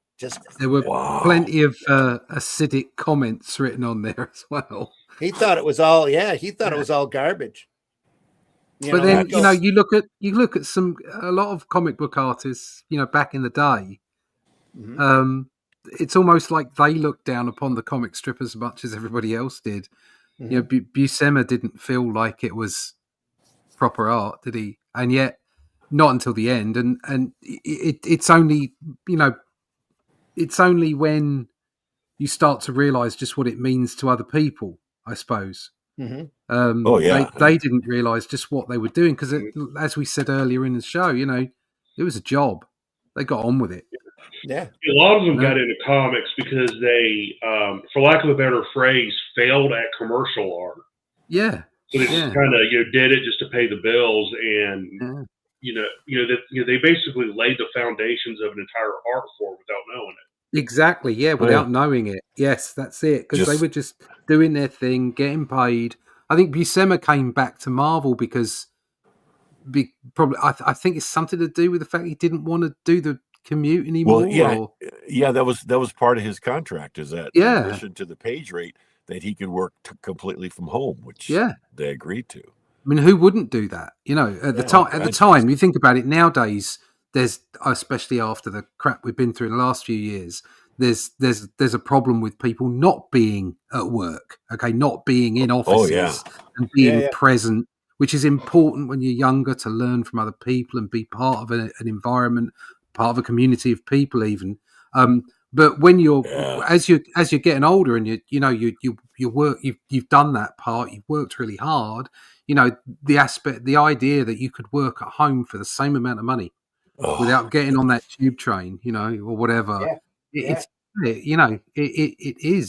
very enticing, and certainly if it's something that you're good at, whether Buscema specifically Buscema here, whether he really loved what he was doing or not, I don't know, but he certainly loved art, and he certainly loved drawing. It was his life. Mm-hmm. So to be given that opportunity to do that you just jump at it. I mean, we all would. I mean, I've been fortunate enough since 2010 to do that. That's what you do. And you pinch yourself every day that you're able to do that through hook or by one way or another. Exactly. But these guys, just like Mitch was saying, these guys were just they were making a living. They were doing their best. They were knocking it out of the park, and they created a genre. Not a genre. What would it be? They literally created the art form. The art form. Well, but the art form was already on its way prior to them. That's true, but they refined it. I think they refined the comic book art form into Americana comic book art. I think that's what they did. People like Kirby and Buscema and Wood, and they made this Americana version of sequential art that you can see now is so very different to European art or Japanese art or Korean or Brazilian or whatever it might be. You can look at the spots around the world where there are these heartbeats of the art form and how they've expressed themselves differently because of the culture that surrounds them. And you've got to be thankful for that, because it's something that inspired me as a kid. So, and it inspired so many other people. And just like you were saying with Toth, they sometimes just don't realize it. They're grumpy. they're doing their thing. They got to get up in the morning and do it. Even if it's something they love. I mean, I love what I do, but it is a job. It is, it's something I have to get up every day and do. I saw a video the other day, somebody talking about comics and like, oh, well, some days, you're just not feeling it. And it's like, no, if you're doing it all the time, you haven't got that choice. You have to feel it. You have to get up. That's right. Make it happen. There's always going to be that grumpy aspect to it. But I think when you finally find out that, it's inspired people in the way that those guys did.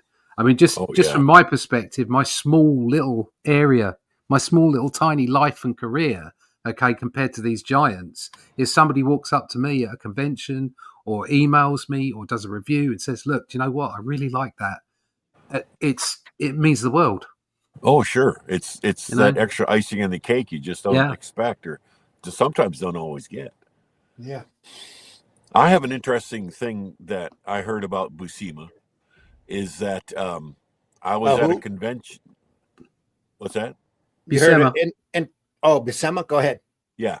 Well, I was at a convention and I had dinner with Tom DeFalco, and I was asking him about Buscema and such, and he told me that the thing that most people don't realize about Buscema, and Tom would know since he spent so much time with him, is that he said Buscema was essentially, more than anything, he was a storyteller.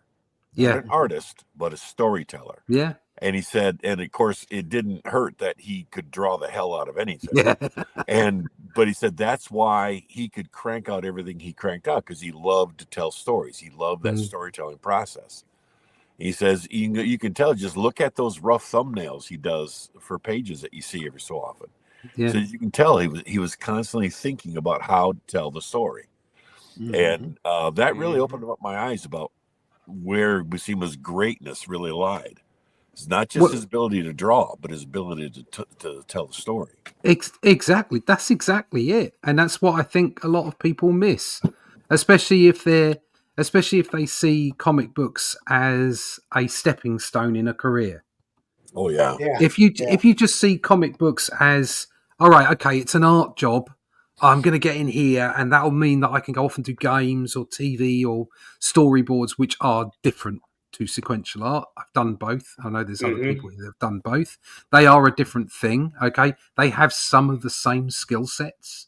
There's no doubt about it. But if you're just looking at it as a stepping stone, then I don't think you truly immerse yourself in the art of sequential art. The whole point is to tell a story. You are a storyteller before anything else. So make your pages look cool, because cool helps sell a book. But at the end of the day, people are there they're there for the story. Even me, I'm shallow as hell. You know what I'm like. I like big explosions and aliens and stuff like that. I'll watch crappy films and love them. Okay, and I'll buy comic books. Good stuff. And I'll buy comic books just on the basis of their art. But I won't continue a series if the story's tripe. Or if it's got a great page, but then I can't follow the story because the art isn't helping me follow that story. So everything is to forward the whole concept of telling a story. And if you're not there as a storyteller while you're an artist, then you're missing the point of comic books. Oh yeah, no doubt. Oh boy, there's your riding the missile, Dr. Strangelove. Yeehaw! Here we go again. But Superman did that. Captain Marvel did that back in the Golden Age. They were riding down the bombs to bomb. I think Batman and Robin did too. I'm sure you're right. Yeah. I don't know. Ask him. He's here. Yeah, I saw Superman is the cover to Superman #6. He's riding the bomb down. Yeah. On the cover. We almost got that in the first Avengers film, but Tony Stark was under the missile instead of on top. So that would be awesome if he'd done that. Now that bottom left page, James Bond, very big at this time. Very big at this time. James Bond. Sean Connery, I would imagine. Yeah, you got that spy element. Yep. Yeah. Hey Randy, that bottom left hand page, the bottom of the left page there. The two figures, it's just awesome. And that the one green frogman, the way he's ducking the missile, and the red guy getting hit. That's just the action is wonderful. Oh my God. Yeah, I'm still trying to wonder why. If you've ever seen a missile go underwater, it's pretty slow. So I'm kind of wondering why that guy didn't just dive out of the way. It makes you wonder.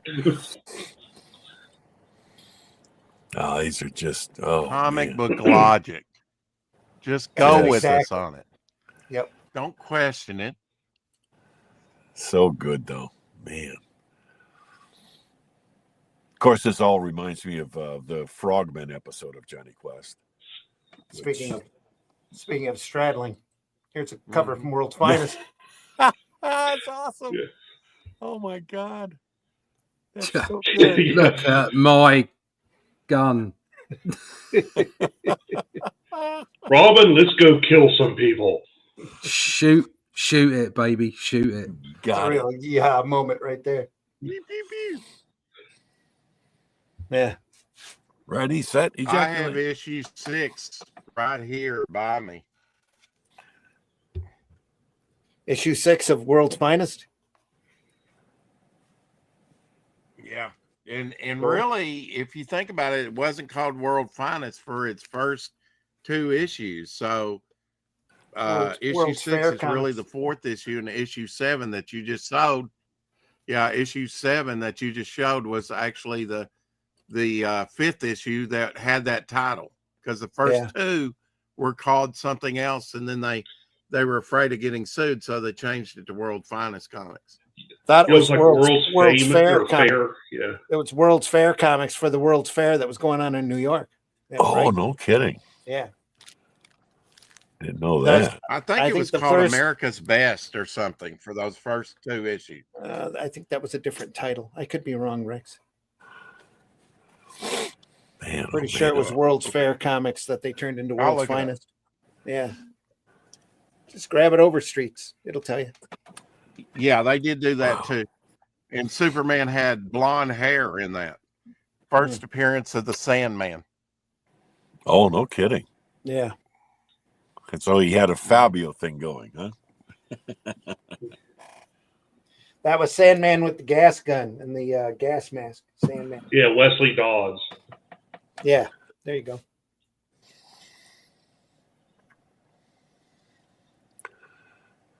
Just one of those characters that show the evolution of comics from the pulp magazines, because it was very much a pulp hero type character. Sandman was. So is Crimson Avenger to start with. Very much akin to the Shadow. Yeah. Well, Batman himself is essentially, as much as I love Batman, he's still essentially just a cheap knockoff of the Shadow anyway. The Shadow and another character called Black Bat that they had during that period. That Black Bat's in public domain already. But yeah, Black Bat actually is closer to Daredevil. He was a guy who was blind and could see from a radar sense and heightened senses. Oh, no kidding. Yeah, wow. Nothing ever original in comics, folks. It's all derivatives of something that's gone before, pretty much. Saying that Batman was a cheap knockoff of the Shadow, and they admit it too. Robinson has admitted that. Sure about that. Especially there is I've got a reprint book of a couple of Shadow stories that has I have a reprint of a Spider story too, where there's a Batman in it. And that's what it is, Attack of the Batman or something like that. There's also a horror movie too called I think it's just called The Bat. No, it's The Bat and the Cat and the Belfry or something like that. It's like a murder mystery, and the villain is called the Bat, and he wears like a very Batman-esque suit. And that was like early 30s. Yeah. Right. Huh. But there's DC a lot of still doing it. Yeah. There's a lot of direct relations between early comics and the pulp magazines, because there's a lot of comparisons to Superman and Doc Savage. Doc Savage is the man of bronze. Yeah. Superman's the man of steel. Doc Savage was the first one to have a Fortress of Solitude that they ended up giving to Superman later up in the Arctic. Superman wasn't as overpowered back then as well. He was a Superman rather than a god. Yeah. So yeah, it made a difference. But yeah, I mean, DC have been accused of doing that now, haven't they? With is it the Sorrow? Who? They've just included a new lantern in one of their books, and it's a lantern of sorrow. So basically, if you're sort of sad, that's what powers this lantern. Like, the green one is, I don't know what is positivity, and the yellow one is negativity, whatever. But green apparently, this power, red is rage. Yeah. Right. So the Sorrow one, apparently he's got like he's got like a Green Lantern outfit on, but there's a teardrop in it in the center, and he's got like a cloak. And there's been a character around since the early 2000s called the Sorrow. So this is the Sorrow Green Lantern. It's the Sorrow Lantern. It's called. He's called this character from DC. Weird. But the Sorrow, who looks very like him, was a character from like early 2000s and has been around for a while. Apparently did some charity books for kids charities as well. So it's like, oh dear, DC. I think you may have been caught out. No, that's not the they've first time made they've done that either. They've made Green Lantern so complicated. You know, the whole lore. It's just, I can't keep up with it anymore. All of it's all muddled anymore because of the corporate comics letting these idiots run rampant with the legends, with ruining it all. Yeah. Stick to the canon, please. Stick to the canon, and everything will be just it was so fine. simpler when it was just Green Lantern. Then you had Sinestro kind of create like the yellow, because yellow is Green Lantern's weakness. But now it's like there's different lanterns and different like emotions that behind them. It's like, geez, just have Green Lantern fighting a villain. Yeah. Please, just World's Finest Comics was published from 41 to 86. Series was initially titled World's Best Comics for its first issue. Issue 2, summer 1941, switched to the more familiar name. It's speculated that DC received a cease and desist letter from Better Publications Incorporated, who had been publishing a comic book entitled Best Comics since November 1939. Virtually every issue featured DC's two leading superheroes, Superman and Batman, with the earliest issues also featuring Robin. The ideal for World's Best Comics, number 1, originated from the identically formulated 1940, I would say 39 and 40, New York World's Fair comic. Yeah. Featuring Superman, Batman, and Robin with 96 pages and a cardboard cover. And my issue 6 here has a cardboard cover. Those early issues had cardboard covers. The year before, there was a similar 1939 New York World's Fair comics featuring Superman, but without Batman and Robin, because Bob Kane and Bill Finger had not yet created them.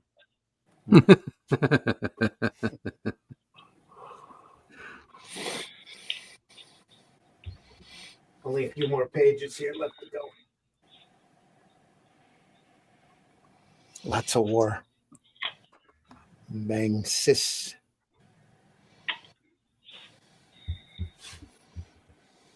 I was gonna say, I keep meaning to. Go ahead, Rex. Go ahead. I was gonna say, this book does not let up. It's all action. I mean, it's from the very beginning, it's been something going on. Yeah. The latest episode of Antiques Roadshow on PBS, the first of the original, or the first new one of their season, they had somebody bring up a piece of original comic art that under a frame, and it was a cover from I want to say super spectacular Spider-Man that was printed over in Britain. Oh, no kidding. Oh, right, yeah. Of Marvel UK. Yeah, Marvel UK. It was sideways, and it was John Romita recreating the cover from Amazing Spider-Man 126, which has got the kangaroo jumping on Spider-Man. Oh, okay. Wow. And he explained all about the English reprints and the fact that they were rectangular, and he was like a little kid in a candy store looking at the artwork because it was a piece of John Romita, even though it was John Romita drawing, redrawing a piece that he had drawn originally. He gave it I think he said 7,000 estimate on it. That's probably pretty low. Yeah. Wow. That seems incredibly low. Yeah. Yeah. But it was a recreation cover. It was just the artwork, and it was oblong. It wasn't like it wasn't an standard American comic. This was back when Marvel UK was reprinting the Marvel library in black and white, 2 pages on a page, and had the comic sitting sideways. And the saddle stitch, was There like on the top. So like titles like the Titans. Yeah. Yeah. But that would be awesome to have original art or production pieces like that. Anything prior to 1982, they destroyed it, shredded it, burned it. Just, it wasn't considered that valuable. Well, I remember going to shows, stacks and stacks sitting on a table, $35 a piece. Oh, I know. God. All sorts of people, Herb Trimpe and George Tuska, and we're talking stacks 2 feet high. Oh yeah, easy. I remember seeing those, and why I didn't scoop those up, I have no idea. Tons of important. Nobody knew what this stuff was going to be worth back then. Yeah. Really makes me sick thinking about all the original art that I've had and sold over the years that I should have hung on to. Anyway. No doubt. Oh, real quick, Randy, flip back, would you? The left-hand page, the tall panel to the left corner, that rendering of that figure with the clothing and the use of shadows, that's just stunning. Yeah. It's gorgeous, that. Oh, yeah, Wood was amazing with light and dark. Oh, shadows and everything. No doubt. No doubt. Oh, just wanted to point that out so anybody didn't catch that. Yeah. Just so good. We're going to start looking at the weird sciences here in a few months or so, I think. No. That's got a lot of wood in it. Oh, his EC work was just mind-blowing. Oh my God. Crazy good stuff.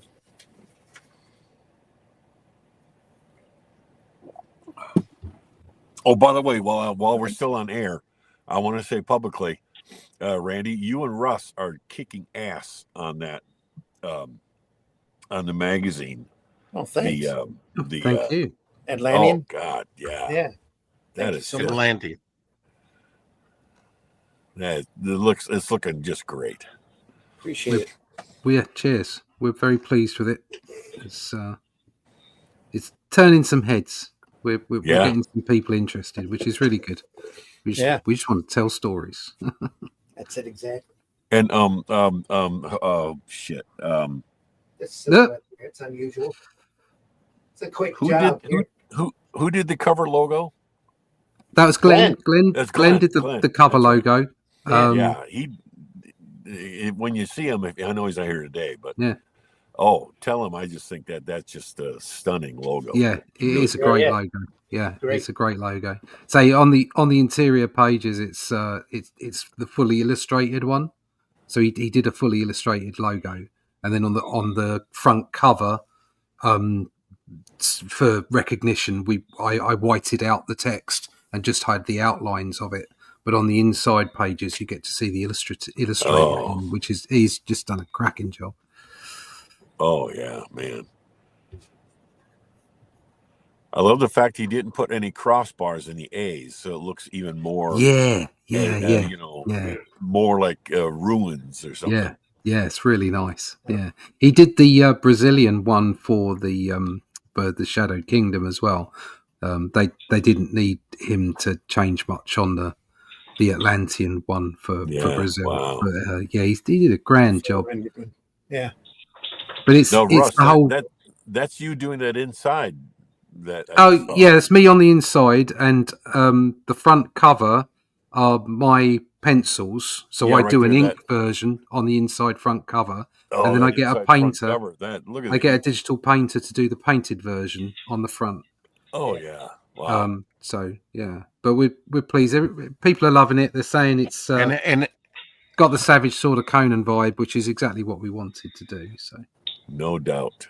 Who did the cover for you on that? I know Ink Spots has done the second one, but who did the first one? Marcos Freire. He works a lot with our Brazilian publisher, Red Dragon. So I don't know who's going to go on a third one, but I am on the lookout for an artist now.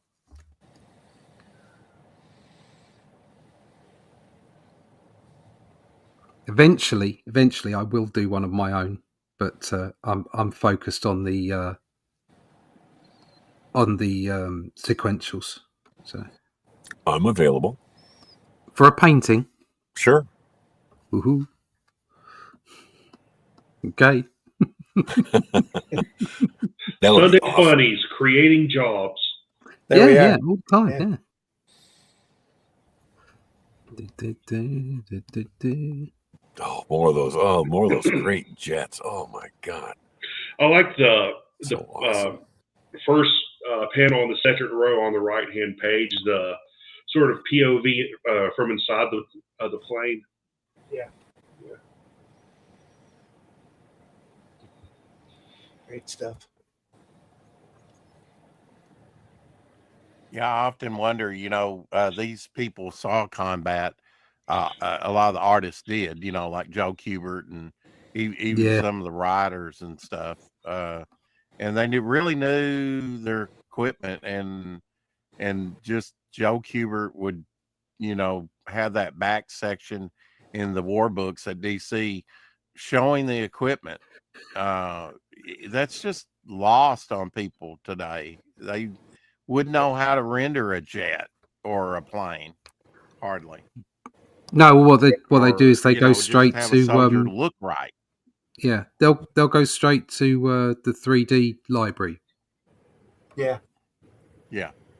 Which is why you're finding artwork look more illustrative and less sequential, less movement. It's the same thing I say all the time to people, to artists. There is nothing wrong with having 3D models of stuff. There is nothing wrong with tracing, okay, at the right moments. But when you're planning and you're drawing for sequential art, you need to have a library of stuff in your head and know how to position it in the scene that you're creating to further the story and generate dynamics.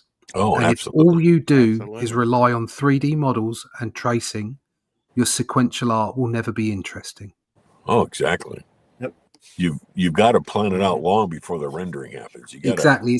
And it's not just a matter of thumbnails. When you're sketching, you must know how to place the things within that 3D environment and make them exciting.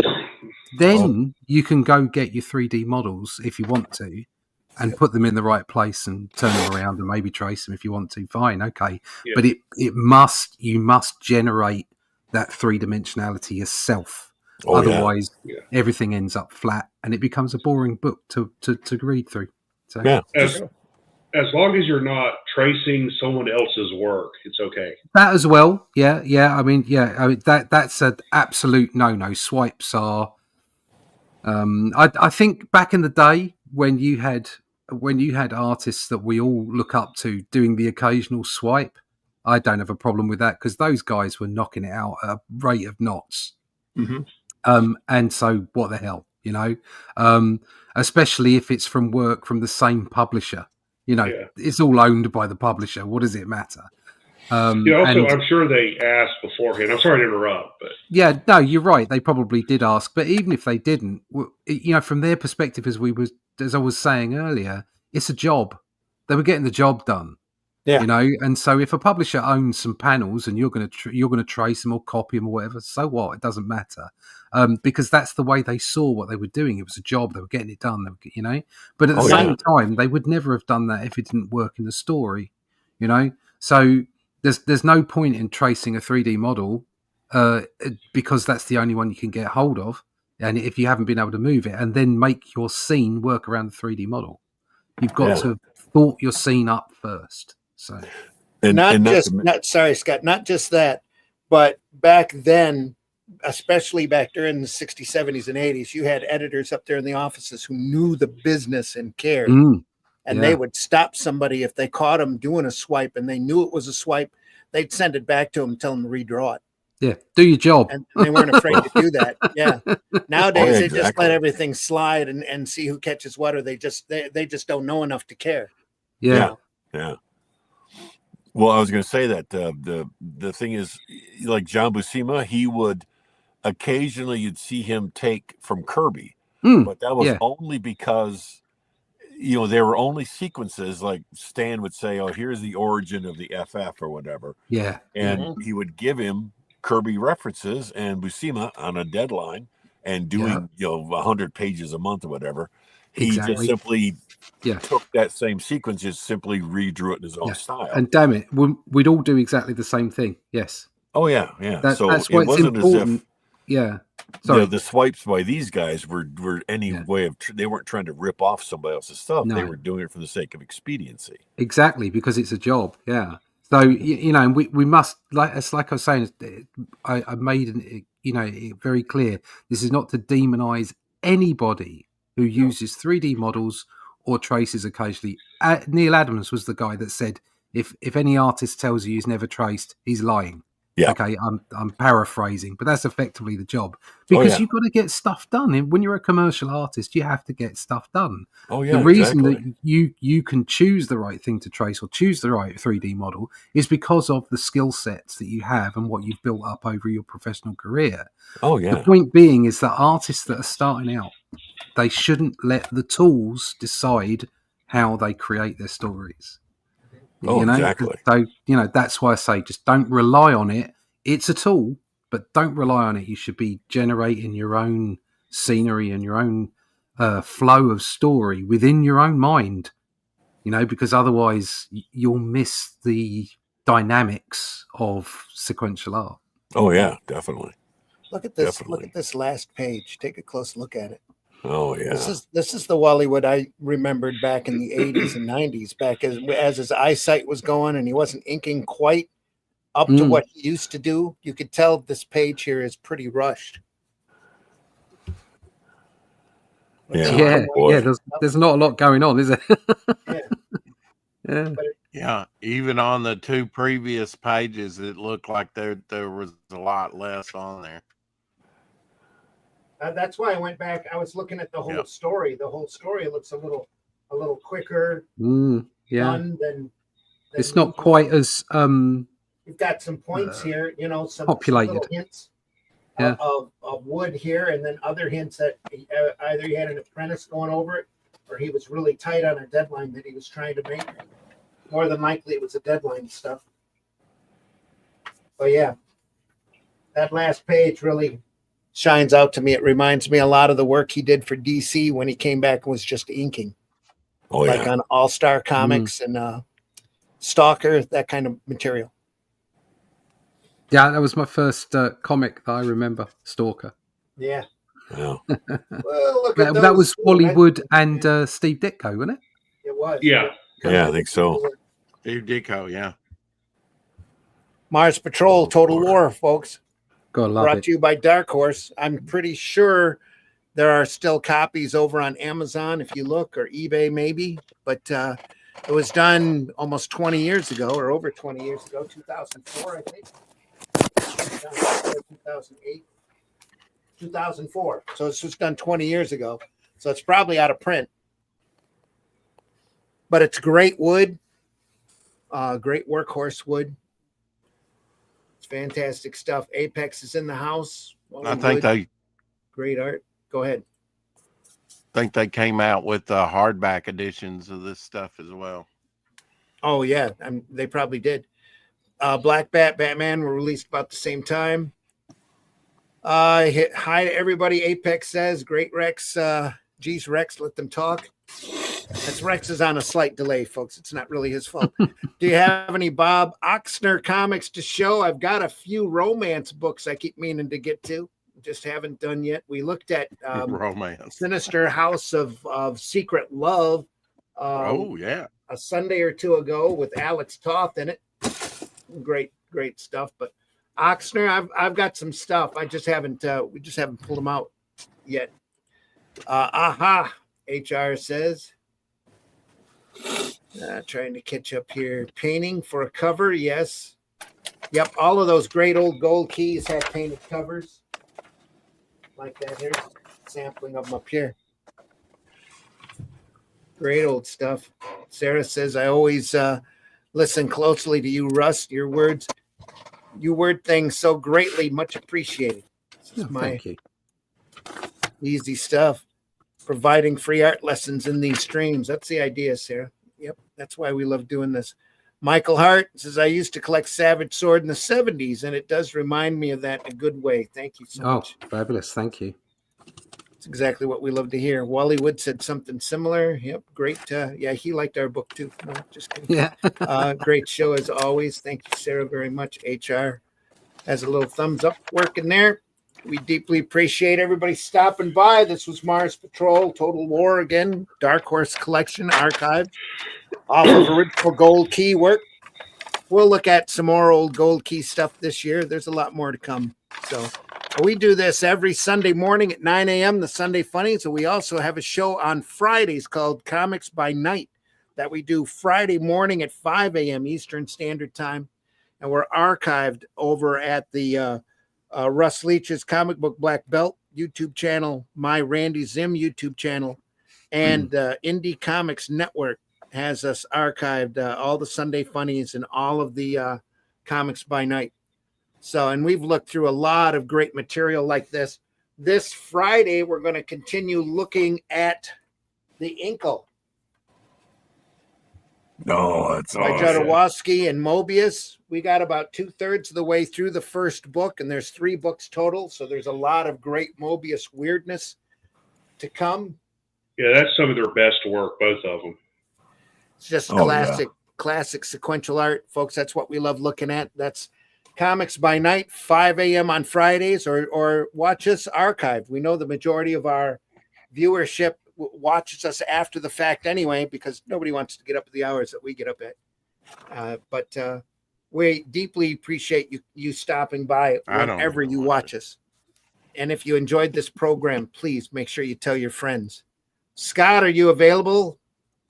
Looks like your camera's got blocked. Oh, wait. Yeah, hang on. Actually, Batman's available.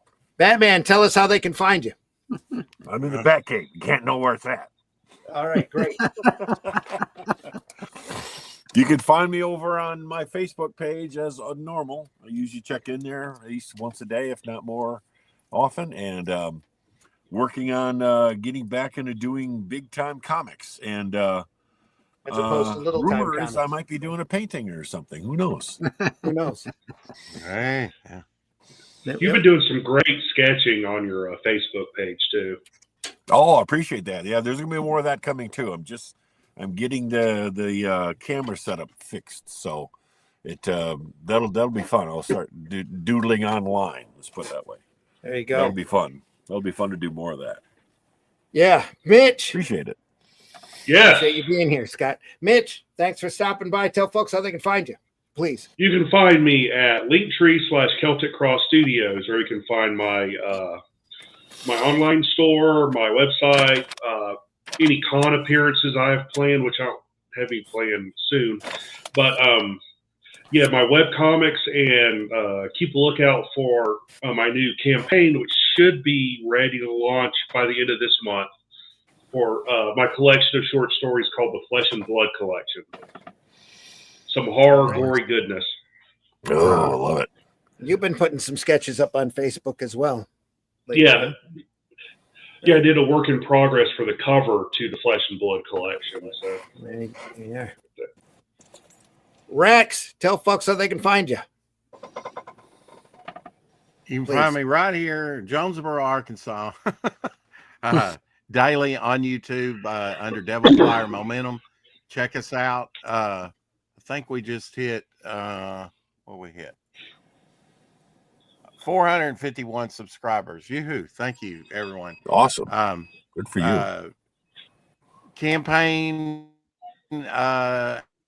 Ashcan available over on Indiegogo. Devil Flyer Ashcan now available over there on Indiegogo. The main book over on Fund My Comic.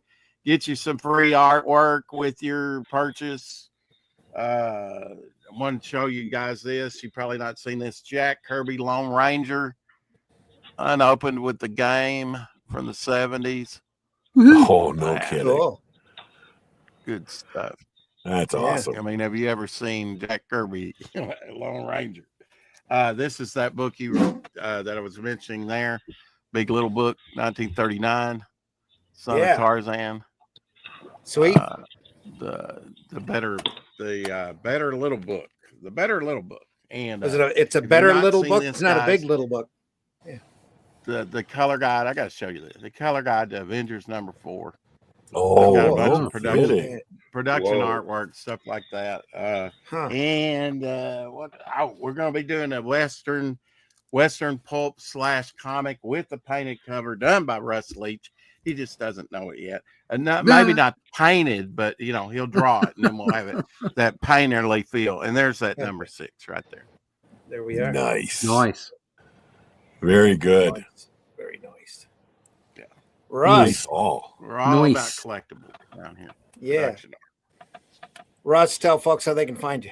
You can find me at russleach.com. All my social medias are there, including the connection to my YouTube channel. That's Comic Book Black Belt. You can see some of my art samples there. There's some ride-alongs there for what I do. Nice. Also some great reviews and bits and pieces just in general. But go check that out. I'm at 904 subscribers now, so it would be really cool if we could get that over 1,000 this year. You'll see some stuff like this. This is This is just a battle scene that's going on in issue 2. So it's just the basic sketch pencils of this. They end up like this kind of thing before I go to ink. So it's literally just an outline,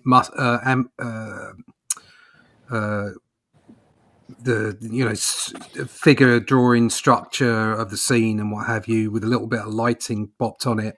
And that way I can use that as a base to then put my inks over the top.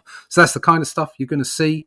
Obviously, wait a second, Russ. I hate to interrupt, but you're using that little bit of a grayscale to indicate where you're going to have blacks? No, just the general lighting. So it's just an idea of where the light source is coming from. Okay. So it won't be where I put the blacks necessarily. It might be where I put shading or detail or whatever. So I literally I pop in some line work so that I get the anatomy right and like the scene correct, and then I drop in just a little bit of shade so I got an idea for the light source when I go to the inks. I can just use that as a guide. Gotcha. So that's the way that works. So that kind of stuff, cool. if you like that, Sword and Sorcery. Obviously, the Atlantean over there, issue 1, out at retail now. The inks end up looking something like this. Here you go, like that kind of stuff. Oh, yeah. That's what it ends up looking like. You like that kind of stuff, go check out russleach.com, sign up for the email list there so that I can keep you all up to date about when the next issue is coming. It will go to crowdfunding first, then on to retail. That's the way this works. Also out with digital versions after that. So check it out. Get yourself signed up to the email list at russleach.com. Okay. Excellent. All right. And folks, I've been your host, Randy Zimmerman. You can find my work over at Arrow Comics. We're also available over on Amazon, Barnes & Noble, any place where books are obtainable. You can catch Atlantean 1 now over there, as well as the Shadow Kingdom, and quite frankly, can't recommend them highly enough. So other than that, there's more stuff on the way. You can always contact me over on Facebook, or I do show up at X maybe once a week if I'm lucky. So, just to see what's going on over there. Folks, we deeply appreciate you being here today. We are so happy you stopped by. If you enjoyed this program, tell other folks. We could use all the eyes on us that we possibly can. And like I said, we do this twice a week. We look through some really, really great comic art. And coming up, I can tell you next week is probably P. Craig Russell. Oh, no kidding. Next Sunday. And, is it fairy tales or Greek mythology stuff? I got this beat up book. I'd have to show you. I think I rescued it from a fire. Wow, look at that. God. Music was cool. And is that a Marvel Epic collection? I believe that was Eclipse that did that. Oh, right. Okay. It's got a foreword by Steranko. Yeah, Eclipse did this.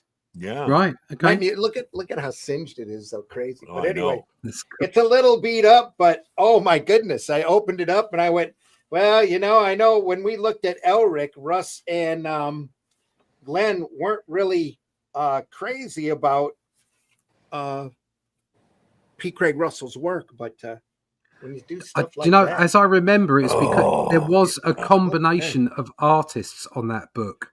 Yeah, George And I think when Russell turned up, it was when Russell turned up, it was brilliant. And when it was turned the other way round, somebody else was inking and colouring. Yeah. Or he was inking and colouring. I think it was Michael T. Gilbert. Yeah. Michael T. Gilbert did some of that work, I think. Yeah, half of the book was stellar. And the other, I mean, look at that. I've got no complaints with that. Do you know what? That reminds me a little bit of Gil Kane, on that spread. It does. Yep. That's because of that up the nose shot. Yeah. Yeah, up your nose. Oh, yeah. Anyway. Up the nose. Do more cocaine. Craig Russell, Night Music 1, even though the book is, the cover is a little singed, it's got that back cover. Oh, just got some great artwork in it. We'll look at that next week. Yeah, he did some great fantasy work. Oh, yeah. His opera adaptations are unmatchable. I'm telling also you. his fairy tale and Greek mythology also. Mm-hmm. I think fantastic. Yeah, didn't him and Neil Gaiman do like Norse mythology recently? I think so. They did, yes. I believe so. Yeah. Again, folks, thanks so much for stopping by. Look at our previous episodes in those archives. Like I mentioned, go visit your local retailer. This is January. It's a very thin month for them. Look at those boxes, especially those back issue boxes, if they have them. Go through those old black and white magazines. There's some phenomenal, great art just waiting for you to discover there. Even if you don't like the modern comics, look at the older stuff. See if they've got back issues or the collections or whatever. But do go visit your local retailer and give him some of your money and get some great comics. I will be at the Great Lakes Comic Con here in a couple of weeks down at Macomb County College. Are you going to be there, Scott? Well, I'm not officially. I'm not going to be I might just be there to visit as opposed to being set up. But that's the first time he's done a 3-day show down there. Oh, really? Yeah, wow. He plans on being pretty large. I think Sam Jones is going to be there. Flash, Oh, no kidding. No kidding. Well, I do my best to go down there and loiter about. You're always welcome behind my table. You bet. You awesome. need to, Thanks. if you need to have a place to sit and relax. So, folks, I'll be at the I'll be at the Great Lakes Comic Con down at Macomb College in February. I'll be at the Grand Rapids Con that's held in Kalamazoo, of all places, in April as well, as long as I get invited. And we'll see you there. Hopefully, stop by, get some Arrow comics. So I think that's it. Buy alternative and independent comics, especially ours. Go over to fundmycomic.com. Take a look at those great campaigns over there. Glenn has Hatch annotated over there. We're going to have Atlantean 2 available over at fundmycomic.com this March. And it's going to be great. And if you haven't read those books before, you will also have an opportunity to get a version of Atlantean 1 and a version of Shadow Kingdom in that campaign. So looking forward to that going off and getting underway. I'm currently writing the script for Atlantean 3 right now. A little bit of caves and lots of ruins and just I'll get a ruin this one. Monsters, all ruined, Brian. Ruined. So looking forward to that and working on a few other things as well. So Rex is showing off. Says goodbye. Blazing Combat there. Look at that. That's classic stuff. Yeah, Frank Rosetta. Love it. Yeah. Love it. Good stuff all around. You never know what you're going to find till you open up those covers. And if you've got comics out there that anytime that you're ticked off at the way the modern market is, or you think that modern comics are crappy, go back and look through your collection and remind yourself why this stuff is so great, because it is great. And talk positively about comics when you're online instead of trolling and trying to tear everybody else down. Why not talk positively about the stuff that you love? Yeah, and exactly. just ignore that other crap. That 3/4 of that stuff is made for you to get mad at anyway. That's how they think they get your attention. Yeah. So that's why the Disney Plus is scratching their head, wondering why nobody's watching Star Wars anymore, because they've done enough of that crap for people not to care about it anymore. So, and we don't want comics to get to that point. There's so much great material out there just waiting for you to read, to find and discover and enjoy. And that's what entertainment's all about.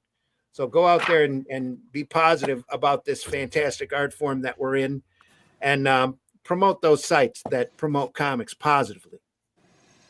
So, and we do as much of that as we possibly can here on the Indie Comics Network and on these programs. That's why we love looking through this stuff. We're not monetized for this. We don't get paid to do this, but we do it because it inspires us. It gets us a chance to share our views with everyone. And if you learn something along the way, even better. That's why we do this. Yeah. There's August. Talk about classic Arrow anthology. Yeah. Don't forget to do videos about your process, Russ. Marv says, gotta go. Yes, we gotta go, HR. Thanks so much, everybody, for stopping around. On our way out the door, we should probably remind you of the immortal words of, he said, scrolling upwards, of one Groucho Marx, who said, if you find it hard to laugh at yourself, I'd be happy to do it for you.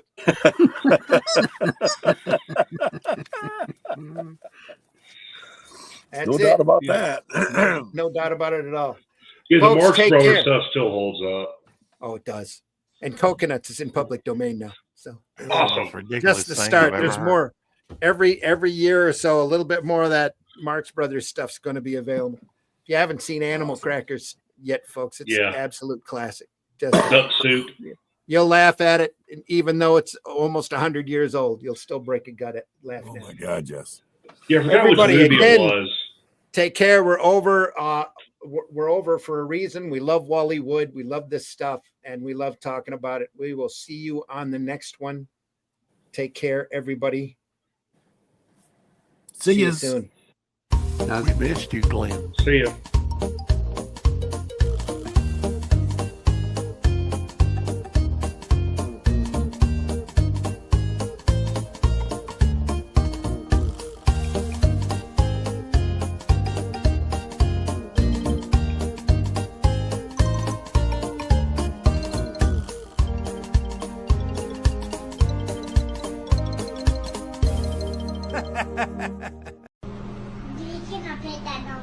No. No, he's sleeping. Taste the biscuit. Taste the goodness of the biscuit. Taste the honey sauce. Taste the good.